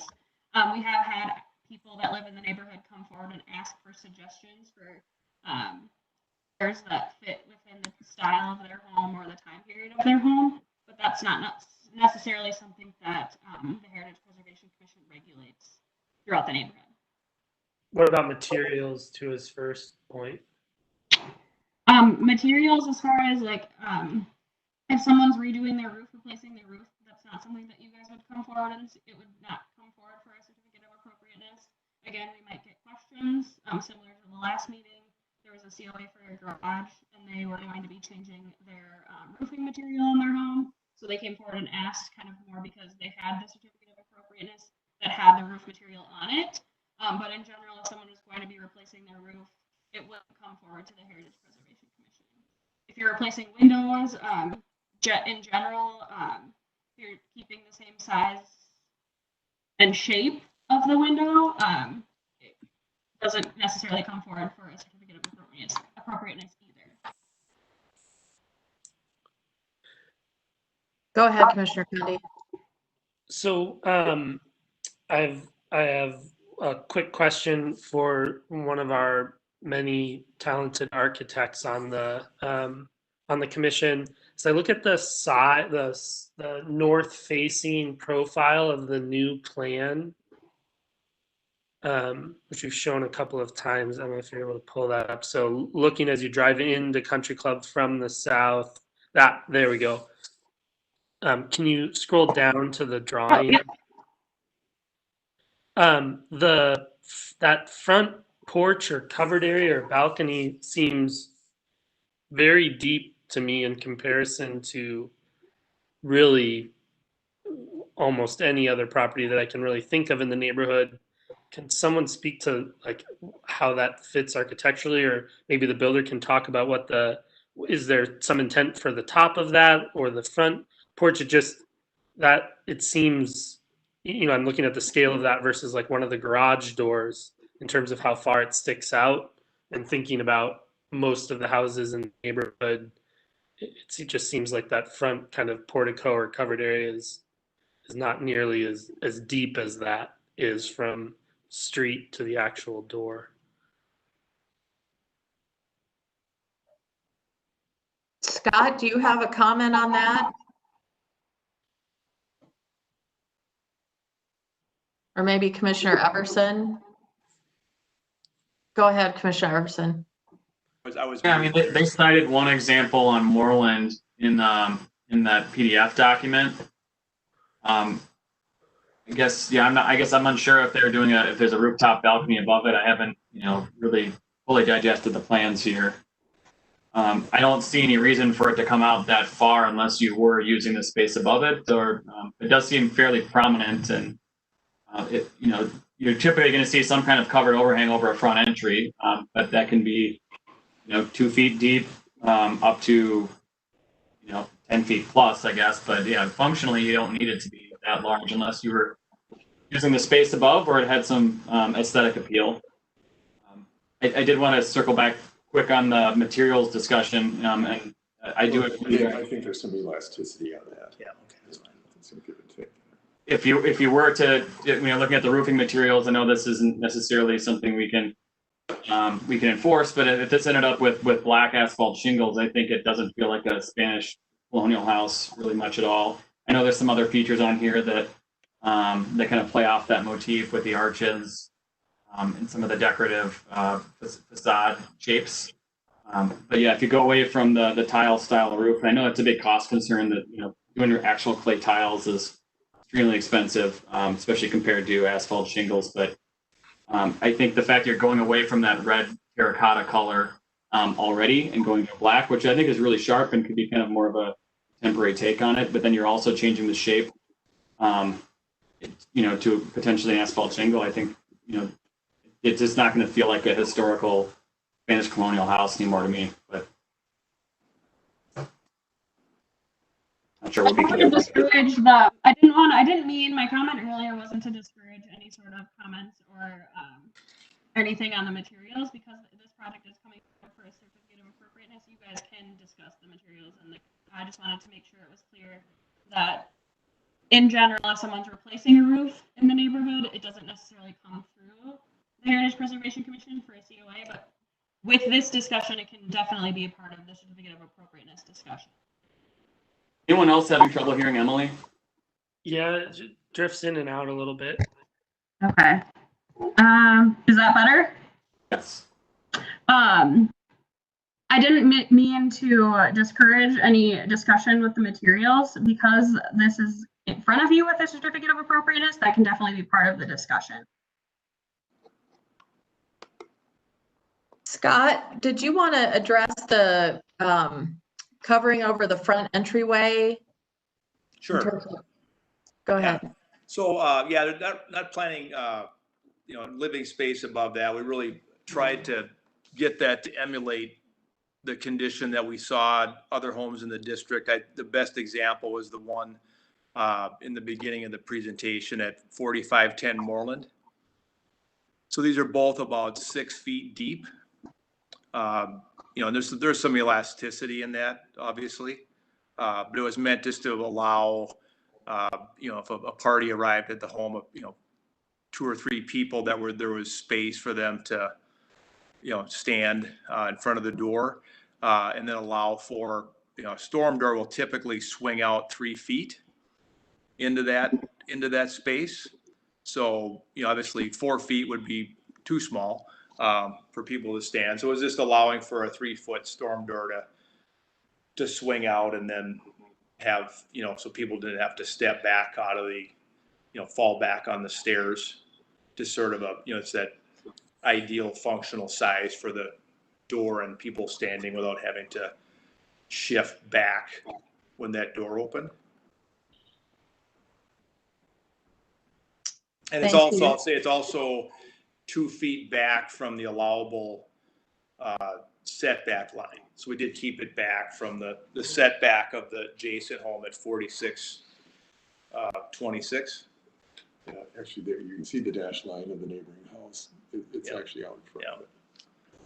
Yeah, I guess, again, as you know, my typical walking route through the neighborhood, I have 9-month-old twins and I literally walk up and down every street every day. The one house, you know, whereas earlier we talked about the corner lots and how 38 out of 60 or some have, you know, this similar garage.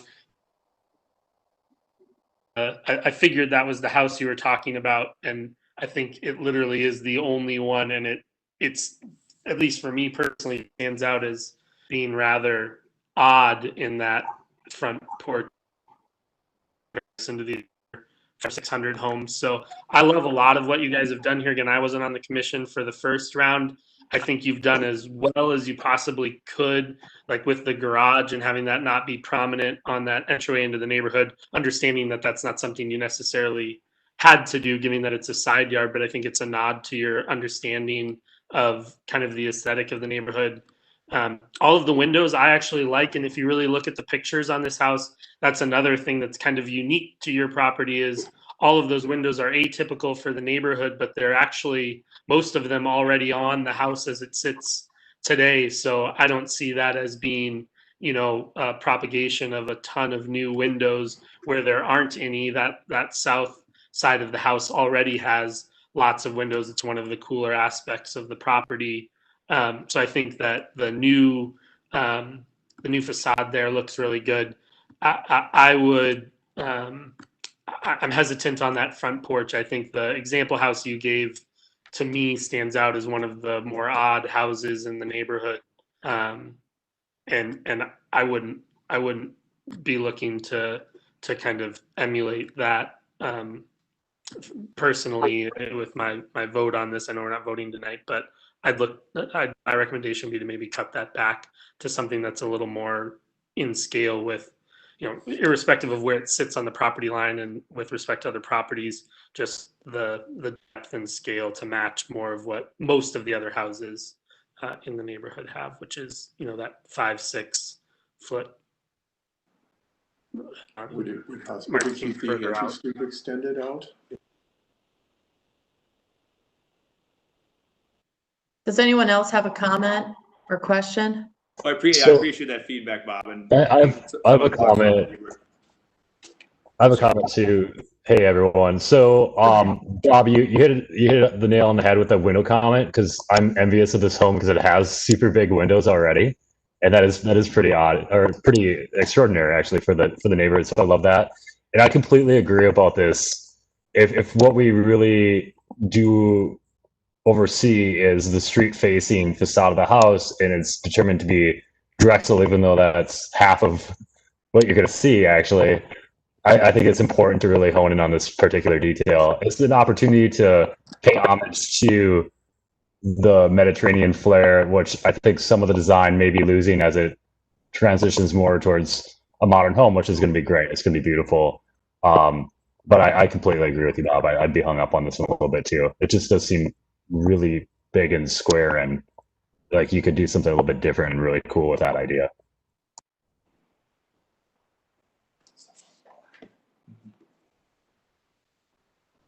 I'm going to put a third vote in for maybe reevaluating that entry portico or whatever the technical term for that is. The other one that that sticks out to me, and I do see that you've revised it, is that stairwell window, the big floor to ceiling window. In the original plan, I think that we saw it was a square window that covered the entire stairwell. It's on the back side, I think. And now in the new plan, it looks like it's broken up into 2 windows, but the scale of that window still seems huge to me.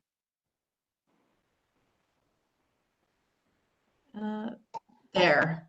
Yes, this view. Is the arched window, is that the same size as the windows down below? The upper one is. The upper portion. Yes, the upper portion. The bottom is like Okay. a transom. Okay. that helps me. The home, And the there's original actually home a house that's kind of similar, or there's a house on the south side of Country Club Drive a little bit. I think it's in between Drexel and Casco that has something kind of similar to that. I looked at that a lot too. I've seen a couple other houses in the neighborhood that have some unique windows around their stairwells. For whatever it's worth, I noticed it when I first saw this, and that's not atypical for other properties. One I think is like 300 yards from this house. So One clarifying question for those of you who spoke about the front entrance. I appreciate you saying that that's a concern, you want them to rethink it, but I didn't hear anything specific as to, are you concerned about the scaling of it that's the issue? Is it the way it's framed in terms of it being more box as opposed to the current thing that's kind of got still kind of I mean, it doesn't really have an overhang right now. It's kind of in that sort of turret style of that side. I just didn't hear, frankly, and if I missed it, forgive me. Was there something specific that you would want to gear them towards or steer away from? Because I didn't hear what the specific issue was. I agree that I think it's a little bit big for what they propose, but I'm not quite sure what specifically we would ask them to consider that would be more aligned your thinking. I think that's totally reasonable to point up. My issue with it is that it seems incongruent with the Spanish style of this house. I also think that there's no overhang in the original home. So I don't think that it's necessary in terms of the styling. I guess my feedback would be I'm gonna punt on the architectural. You know, my house has a front portico or small roof on it. My issue is the depth of it. Like, I'm looking outside the window at mine, and it's maybe 3.5 feet deep, and at least in these pictures this looks to be more like 8 or something like that. And aside from the one house that was shown, there really aren't, I don't think, any other houses in the neighborhood that have something that really gets even close to this. And personally, the house that they called out is the one house that when I walk by it, I always think that's a really odd front porch for this neighborhood. So if we're trying to do things that are in keeping with the neighborhood, we kind of gave credit earlier for the corner lot analysis. They're doing what 50% of the other corner lots do. This portico is what one house out of 575 has, and to me it sticks out like a sore thumb. So my comment is, on the view we're looking at now, that it's too deep from street to house, and I think it looks particularly odd as you approach from the south, how far out it sticks as you enter from Wooddale onto Country Club and come around the corner on Drexel. So that's my specific feedback. I can't comment on the architectural appropriateness or style or anything like that, whether it had a roof, flat, that part I don't have any feedback on. But in this picture, like in the bottom of what Emily's showing now, it's as wide as one of the garage doors sticking out from the house. That just, to me, seems like a lot. Can I just make one comment on the architecture? Absolutely. Go ahead. Well, I just want, it's good feedback. I appreciate the input about the front porch. And like I mentioned, there's some elasticity on, the depth of that. I also think, landscaping, it's just showing it without landscaping. If there's a tree there, obviously would definitely buffer that. But the design of it having kind of looks like, kind of a parapet wall, which is like a little small wall, and then the column on the end was really what the architect picked up that exists on the original home. If you look at, there's parapet walls and kind of those flatter roof sections on the original home. So that's where that came from. That flat design with the columns coming up. You can see it on the old home on the southwest corner of the house, just to give you a point of reference of where architecture was from. Thank you. Does anyone else have questions or feedback? Go ahead, Commissioner Everson. I guess, in regards to the comment on the storm door, I mean, my experience with some higher end homes or traditional homes like this, it's you're not having that storm door on your front entry. You're having you're paying a lot of money for a really beautiful door system. It's not necessarily going to have a storm on it. In the plans, I don't necessarily not to say that one couldn't be retrofitted later. So, is there actually going to be a storm door on it? Then maybe it is more a functional concern, but the width of that portico as well would also allow guests to stand on the side of it rather than just the front to back depth. And I would say on the previous proposal, it didn't feel quite as massive or as grand of a front entry as this one. And it felt a little more contextual with the rest of the design, where this does feel somewhat like a one-off piece, even if it is inspired by the current house. If you look at the current house, it has these shed roof overhangs over most sections that need to be covered. So maybe there's a way to integrate that shed roof overhang over the front of the house and make it feel a little more in scale with the rest of the house, and maybe not project quite as far towards the streetscape. That's good. That's good feedback. Thank you. Anyone else? Commissioner Schilling, what precedent is there for adding overhangs to the front door of homes in the neighborhood? That is, Emily, I'm not sure that I have an answer to that. Emily? I don't have a number, but in the last couple of years, we have had at least 2 or 3 certificate of appropriatenesses that have come forward with changes to the front entry. So that would include some sort of a change to the overhang or adding an overhang. But like I said, I don't have a number in front of me, but we have had a couple of requests the past year and a half. Well, and also if you had an existing home that they were doing a remodel on, it was going to change the front facing facade. It's one of those things that Robert would then tell you is that that's not a permanent fixture to a home. You could change it if you needed to. So it's not significant in that way, depending on how you do it, of course. Now, if you build something like what's been proposed here, that might be a different story. But the reality is that depending on how it's designed, if it's not that overly significant, it falls within the plan of treatment to be able to do that. So it's kind of depends, but there is a natural course for people, because there were homes that didn't have these, where people have then added them. I've seen that many times in my time on the commission. It all depends on the scaling. The scaling is really important on that, and that it not be a significant element of the home. Does that answer your question, Commissioner Everson? Or Hassenstaub, I'm sorry. Does that answer the question? Yeah, it does. It just seems like a lot of change to the front with that, but I'm looking at the old pictures and comparing to the new. Mm-hmm. Hopefully the homeowner and the builder have gotten some good feedback from us as they continue the plans. Are there any specific questions that you guys have for us? Sorry. Are you asking us if we have questions? Yep, I'm asking if you've gotten sufficient feedback. And if you have any questions as we wrap this up. Yeah, this has been very, very helpful. Appreciate everybody making thoughtful comments. When you design a home, there's always a few ways to go, right?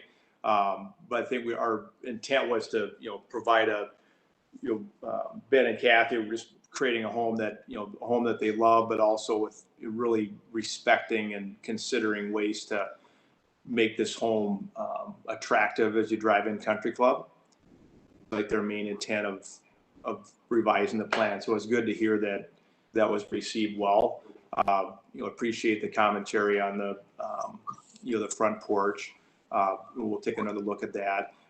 There's just point out one thing. The reason we went to that, if you go look at the East Drexel elevation comparison that showed the old house, old plan, and then the new plan, the old plan front door was pretty formal looking, with kind of a cast stone surround and just a huge opening there. So our goal with that was, the intent was to try to soften that a little bit with something that was found on the old home. But that being said, we appreciate the feedback, and there's some elasticity in that. But I just wanted to give you kind of the reason why we changed that there. So, but you, Kathy and Ben, do you guys have any questions? Not at this point. Again, I appreciate the input and comments that people had. So it'll give us direction to move forward. Thank you.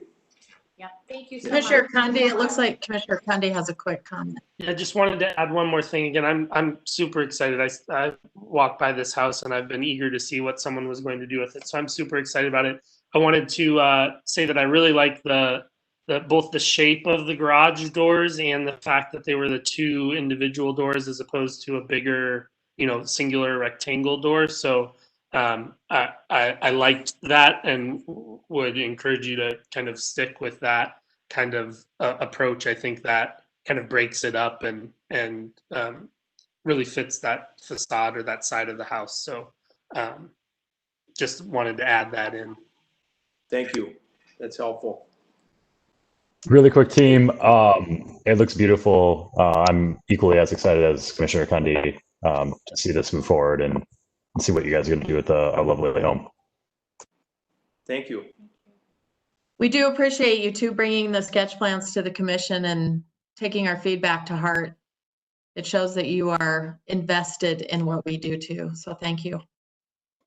Thanks so much, everybody. Thank you. We'll see you again in September. Okay, very good. Take care. All right. Thank you. Bye, thank you. The next section is community comment. I don't think we have anything to share there. Looks like Emily might be offline. Reports and recommendations. We've got a COA update. Emily, are you back? I think we're going to jump ahead until Emily comes. Oh, there she is. Sorry about that. That's okay. Emily, do we have any community comment we need to address? No community comment. Okay. So that moves us to the COA update for 4504 Arden. Yes. Here we go.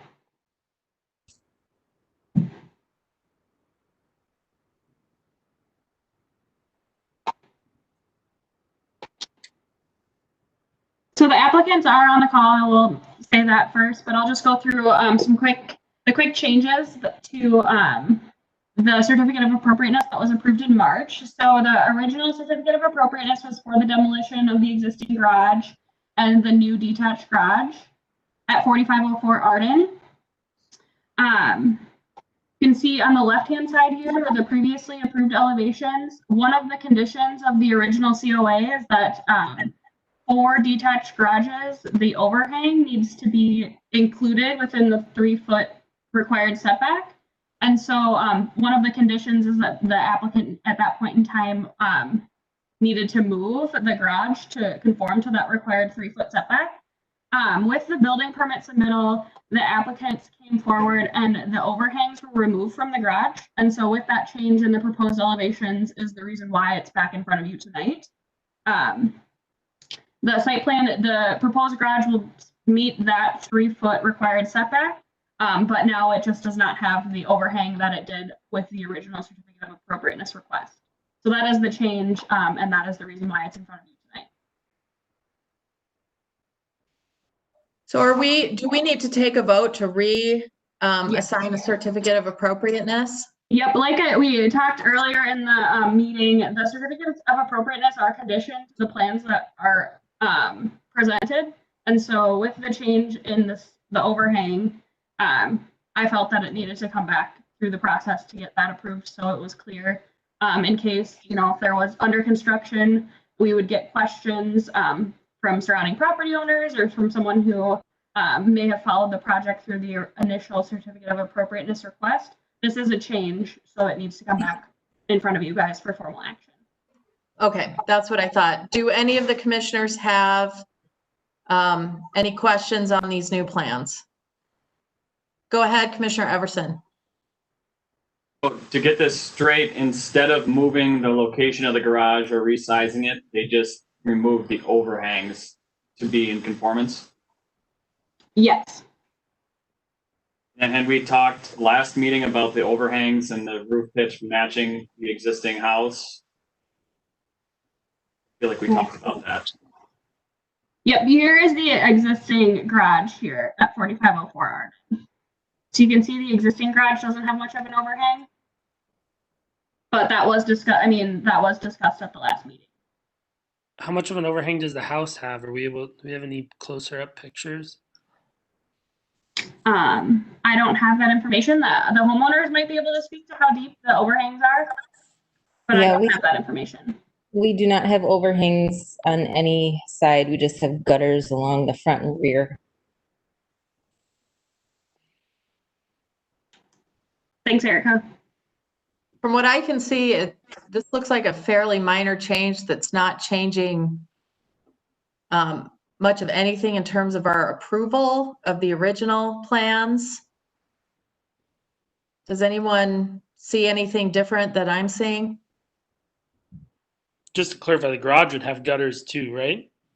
Yes, yes, same as it has now. So the gutters technically overhang, but there's not a true soffit. Is that correct? The gist of it? Yes. If anyone is ready to move that we approve this certificate of appropriateness, Commissioner Birdman. Moved. Seconded. All right, Emily, can we get a roll call vote on this? Yes. Commissioner Pollak. Aye. Commissioner Cundy. Aye. Commissioner Birdman.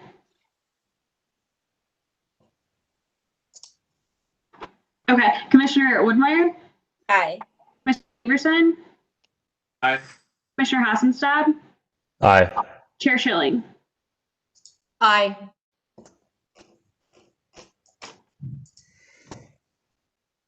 Aye.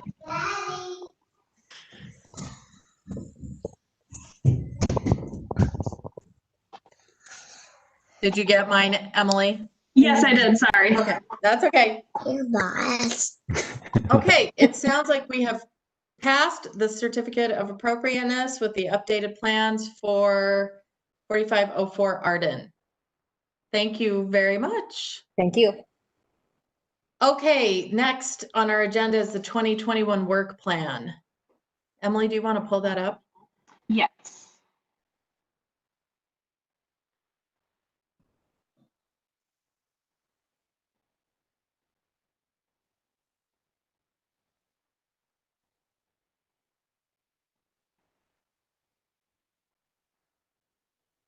There we go.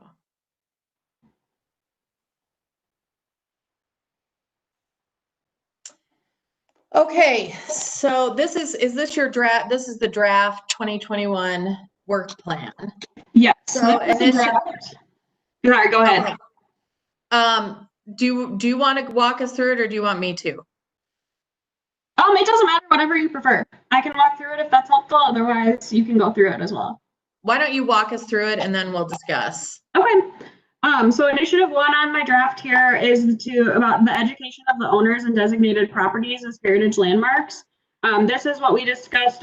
Jane offered herself up as the lead commissioner for this, with a lot of the thought behind educating owners and providing materials to them on why it's a benefit, and to create some sort of resources to give those property owners to consider. She has a plan that I had included in your packet tonight with kind of a process and how she proposed that happen, and some of that information. So that was included in your packet. I have Jane as the only lead on this, but I think she had talked about creating some sort of subcommittee of commissioners that would also work on this with her. So I guess that's it. This is generally an initiative that has been and continues to be on our work plan. So it's an ongoing initiative. there isn't any additional budget that's required outside of, if there's any sort of like printing costs or something with whatever resources are created, we can look into that coming from a planning budget. So it's nothing that council would need to consider with this at this point in time. And then any review as far as staff time and Robert's time in would be kind of into our planning budget. Initiative 2 is another ongoing initiative. It's to add properties to the Heritage Preservation eligible landmark list. So this is prior to them being deemed or put on the Heritage Landmark list of Edina, we put them on the eligible landmark list. So it's kind of the first step in getting your process or your project or your property, registered in Edina. So we don't have a lead commissioner for that as of this point. I'd like to have a lead commissioner for each of these just so we can keep track. I do plan to continue to have a work plan as a standing agenda item so we can continue to receive updates from the groups that are working on each item. But again, this is an ongoing initiative that the commission always has on their work plan. Similar to Initiative 3, we don't necessarily need a lead for this commission or for this initiative because it's reviewing and deciding on certificate of appropriatenesses for our designated properties. So there's no additional funds required for this. Robert's review and staff time is included in his contract with the city, comes out of the planning budget. Initiative 4 is, again, something that has been on the work plan since I've been with the city of Edina. It's awarding the 2021 Heritage Preservation Award during Preservation Month, which takes place in May. Last year, Jane was the lead on this. We made some changes to the, she worked with press releases and made some changes to the application. And we worked with the communications department on putting together those posters that we posted around town. And so it'd be nice to have some sort of a lead for this one as well, to kind of be the one to initiate some of the conversation around nominations that we might receive. And for the target completion date, we have May, because May is Preservation Month. And then Initiative 5 was one of the larger discussions that we had with kind of the drafting of our work plan. So it's to create that virtual walk or tour to celebrate Preservation Month in May. We don't have leads that we kind of talked about last meeting, but again, I think this is an important project to have some commissioners assigned to work on. At the last meeting, you guys discussed the history of Edina schools, so teaming up with the Historical Society, some sort of a virtual parks tour with the Parks and Recreation Commission, or working with the HRRC on a walking tour.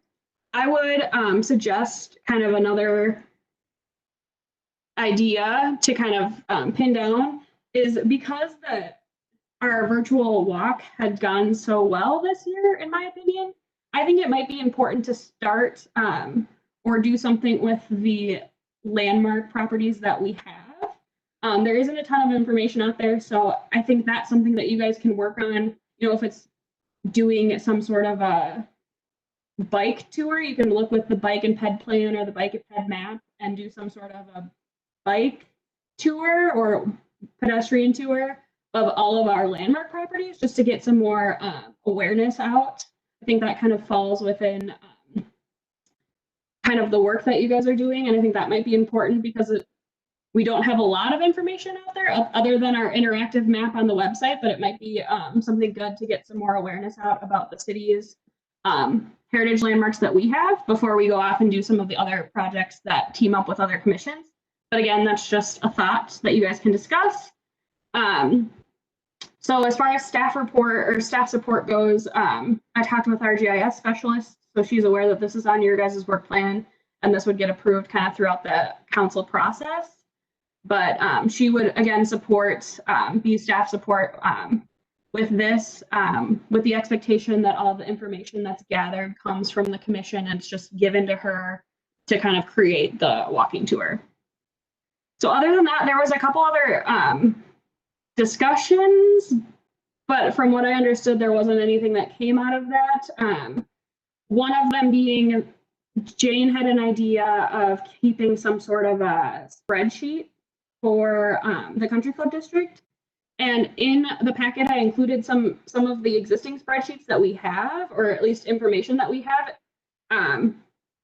Both of those happen to be in Word documents right now. I think they could easily be switched over to Excel documents. But I think those capture some of the information that she was that she brought up and that the commission discussed at the last meeting.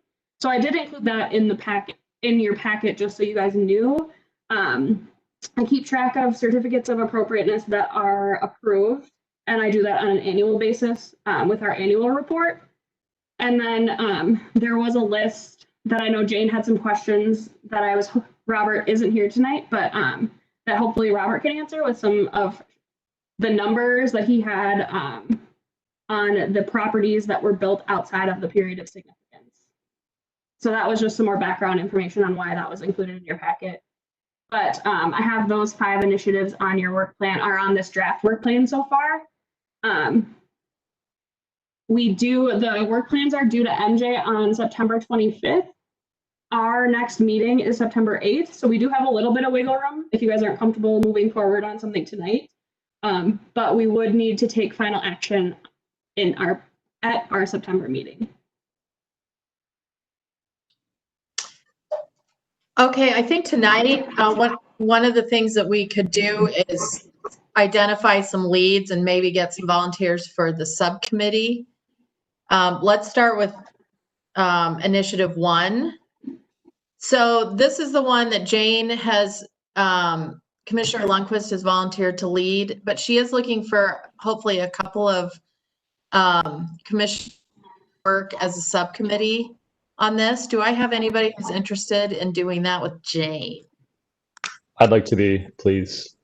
Okay. Commissioner Hassenstab. And Commissioner Pollock, would you like to be part of this? Yes. Okay. Great. Thank you, guys. Okay. So she's got a subcommittee. Did I miss anyone who's interested in participating in that? Great.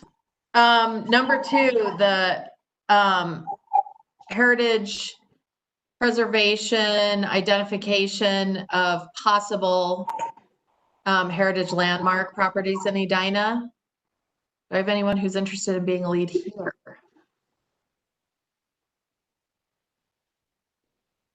Oh, Commissioner Birdman, thank you. Are you in? So you'd like to take the lead on this, Commissioner Birdman? Okay, great. Okay, so number 4, the awarding the preservation award for the city. Does anyone want to take the lead on this?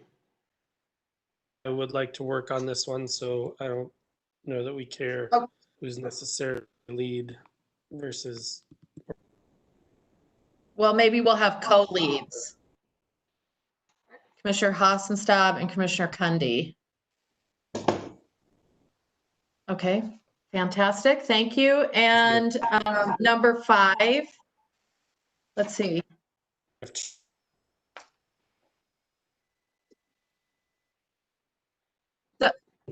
You know, I'd love to be part of it. So I don't care Mark and- what I do for 5, but whatever it is, I'd like to be part of it. Okay, so Mark and Bob, you guys are interested in number 4 or number 5? Hey, Bob, Commissioner Cundy, you're cutting in and out there. Could we do the same thing as Commissioner Lundquist and have Commissioner Cundy be the lead, perhaps, and us make a subcommittee? Sure. Are we talking about initiative 4 or 5? I believe it was 4. Okay. So Commissioner Cundy is going to be the lead on number 4. Do I have that right? Okay. And then a subcommittee with Commissioner Hassenstab for number 4. Okay, Commissioner Everson? Can I jump on number 3? Sure. So Everson. So we don't necessarily need leads for the COA request, if you're interested in anything else. Commissioner Everson, do you see something else that you want to be? Maybe I have the wrong number. Sorry, we're flipping through kind of fast here.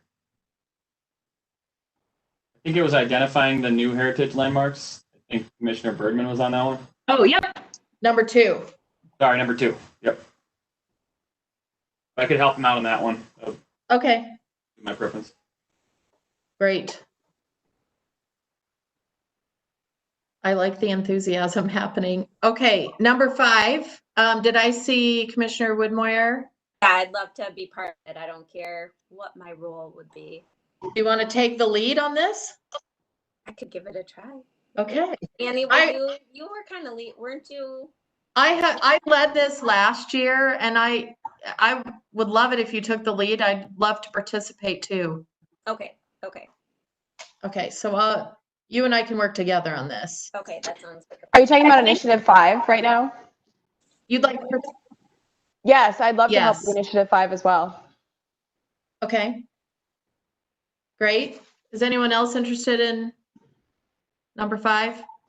So I think with whatever for Initiative 5, at whatever point we do approve the work plan, we'll just want one of the ideas on it.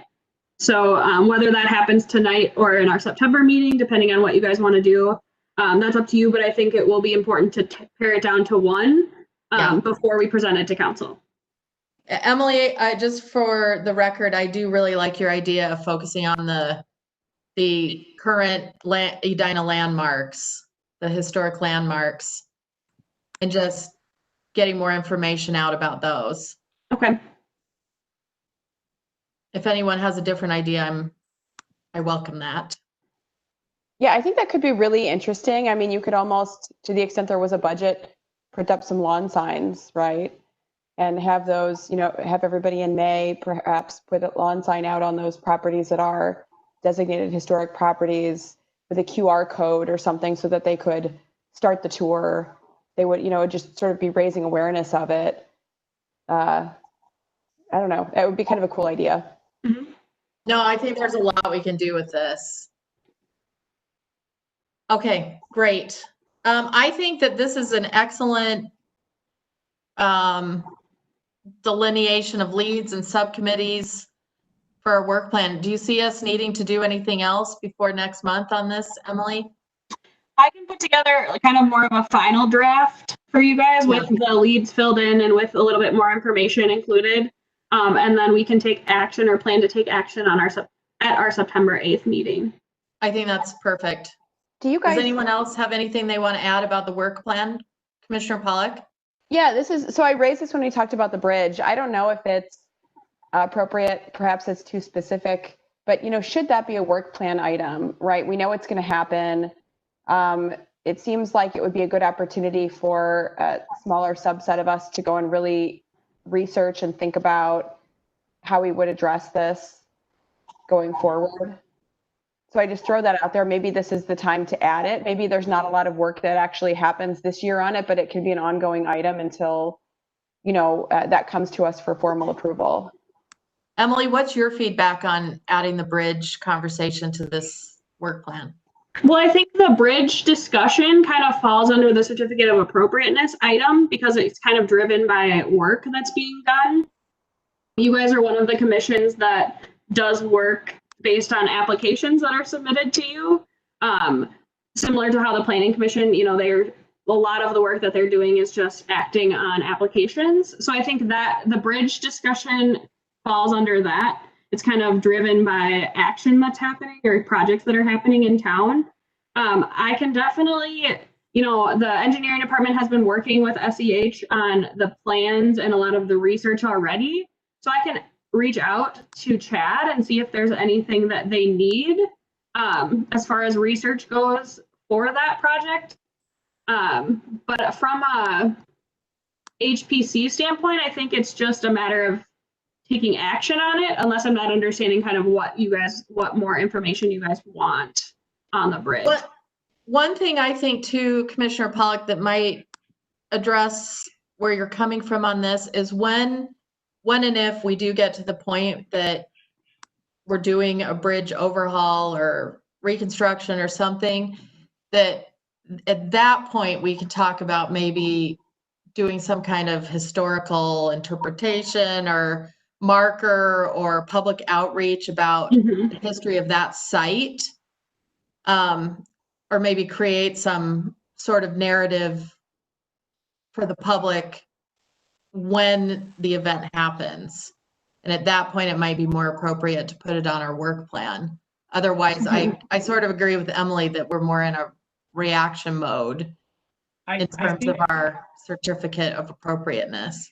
I think what I would say, Annie, is what I would recommend is that when you're in front of the council, when you're talking about your work, about the work plan of the commission, is that while we might not specifically call out an item for this today, that this is an item that we're going to see in collaboration with the planning commission, transportation, other things, so on and so forth, that eventually it probably will become one, not because of the do you or don't you, allow it to be torn down, but more about what are we then going to do? What are the things we would promote as to what we would then do in its replacement if that's where we end up going? That's how could be an item that we could put in our parking lot. Because I don't think it's something that's going to be activated within this next 12 months. It's going to be something that's going to be studied and so on and so forth.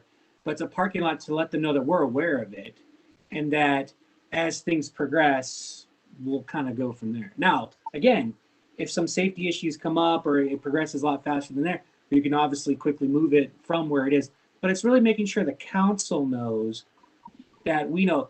I think what was a little bit missing earlier is that, especially for some of our new members, this is one of those most critical elements of what HPC Power actually is, besides the COA for a building in the country club that we typically deal with. This is one of those key elements of our responsibility for heritage preservation assets that the city is responsible for, that we actually are like the owners of that our group is. And that's why we are at the apex of decision making. Everything flows from there. If we aren't comfortable with something or whatever it is, it's sort of a mandated component that comes from everything unless safety becomes an issue. And that's one of the previews of the power that's been granted to the HPC from the city council. So that's why I'm saying this is such a rare thing, that this does not happen very often, that we have this question come up to where we have to make a decision on an existing asset. Emily, could I also ask that maybe we could earmark or somehow keep on the agenda the reports, like the latest inspection reports, just so we're kind of kept updated on the progress of things? Yeah, I'll follow up with Chad to make sure, just to reiterate the fact that you guys want to find out the results of the next inspection that's done this fall. Just to go back to the bridge project and putting it in the parking lot. At this point in time, when we're creating our work plan now, we don't necessarily know what they're going to come forward with the formal application. So we'll have to kind of be reactive in the future, but I can leave the verbiage in that parking lot kind of not vague, but leave it open, I guess, to what your role will be or what will need to happen in the future. And Emily, can we also follow up? It seems like we're the first of, hey, this bridge might need to be replaced, and a lot of great points were raised about how that should be viewed in its historic significance. But I don't want a scenario, or I would caution against a scenario where something happens and the commission and the council is like, why didn't the city's like, well, the Heritage Commission wanted to look into blah, X, Y, or Z things. Does that make sense? Like, I just want to make sure that Engineering, Transportation Commission everyone's aware that there's a bridge out there that needs to be evaluated from a number of angles, and maybe we are the gatekeeper. And to Michael's point, right, this might be something we have a lot of power over, but I don't want to be carrying this. And I know we're not a political group, but we're acting in a political sphere. I don't think we want to take, like, I don't think it comes back to us negatively, but I can picture a scenario where they say, well, the Historic Preservation Committee wasn't sure whether we could dig. You know, like, that's my concern. Yeah, I think it's been on the on Chad or the engineering department's radar for quite some time. I believe they've looked into funding sources and things, and that's kind of the reason why they need to move forward with some sort of plans for a future bridge. And so that's why it's in front of you guys, because you guys are part of that technical process. They also mentioned the state historic office is also involved. So it is something, you know, Chad and the engineering department is aware of the bridge and the condition, and it's something that they're monitoring. That part doesn't fall under the Heritage Preservation Commission, but you guys are a part of the process that needs to take place because it is a landmark property. So I think it is, you know, they're doing the work that they need to do to maintain safety and all of that. This is just part of the process moving forward. And from my understanding, Chad's starting the process to get further into developed plans so he can use that to gain some funding sources for a potential project in the future. And Emily, I just want to, maybe this will help to put some fears at ease. If there were an immediate public safety issue, the city has triggers in place to address that immediately. Am I right about that? Yes, I don't know what those would be, but yes, if it's an immediate concern for safety, there is protocols and things that take place outside of the Heritage Preservation Commission and action. Yeah, and those things could not be held up by us. Is that true? That is my understanding, yes. Definitely not. And just as a reminder, right, our power is granted to us by the city council, right? So if there was a public safety issue, or there wasn't, and the city council just decided, screw it, this is what we're going to do, that's well within their elected power to then do. So it's not like all of a sudden our aim is to be a bottleneck in any way, shape, or form. And so if there's any thought that there would be a bottleneck, or that there would be a purposefully slowing it down to not do something, I'm certainly not advocating for that. I think it's just more of that, as I'm trying to provide education to, is that this is just one of those rare circumstances to where there's just not a lot of practice within this commission in dealing with something like this. So it's a great opportunity because we kind of get to decide and establish as our call to action, if you will, how we do that. The reason why Chad had to come, Chad had no choice to come, whether he wanted to or not. It's his responsibility and it's his obligation to come before us. Do that. If we say, yeah, we're cool, go for it, whatever it is, fine, he's done. But there's a protocol that has to be followed, and that's what you're seeing through today's experience. Mm-hmm. Okay. Does anyone else have anything they want to add before we do our last bit of business, which is to move to adjourn the meeting? Do I have anyone who would like to make that motion? Commissioner Birdman, are you moving to adjourn the meeting? Do I have a second? Second. Emily, can I get a roll call vote? Yes. Commissioner Pollock. Aye. Commissioner Cundy. Aye. Commissioner Birdman. Aye. Commissioner Woodmeyer. Aye. Everson. Aye. Commissioner Hassenstab. Aye. And Chair Schilling. Aye. Thanks, everyone. Long Thank you. meeting, but a good Thank one. you. Thank you. Thank you. Bye.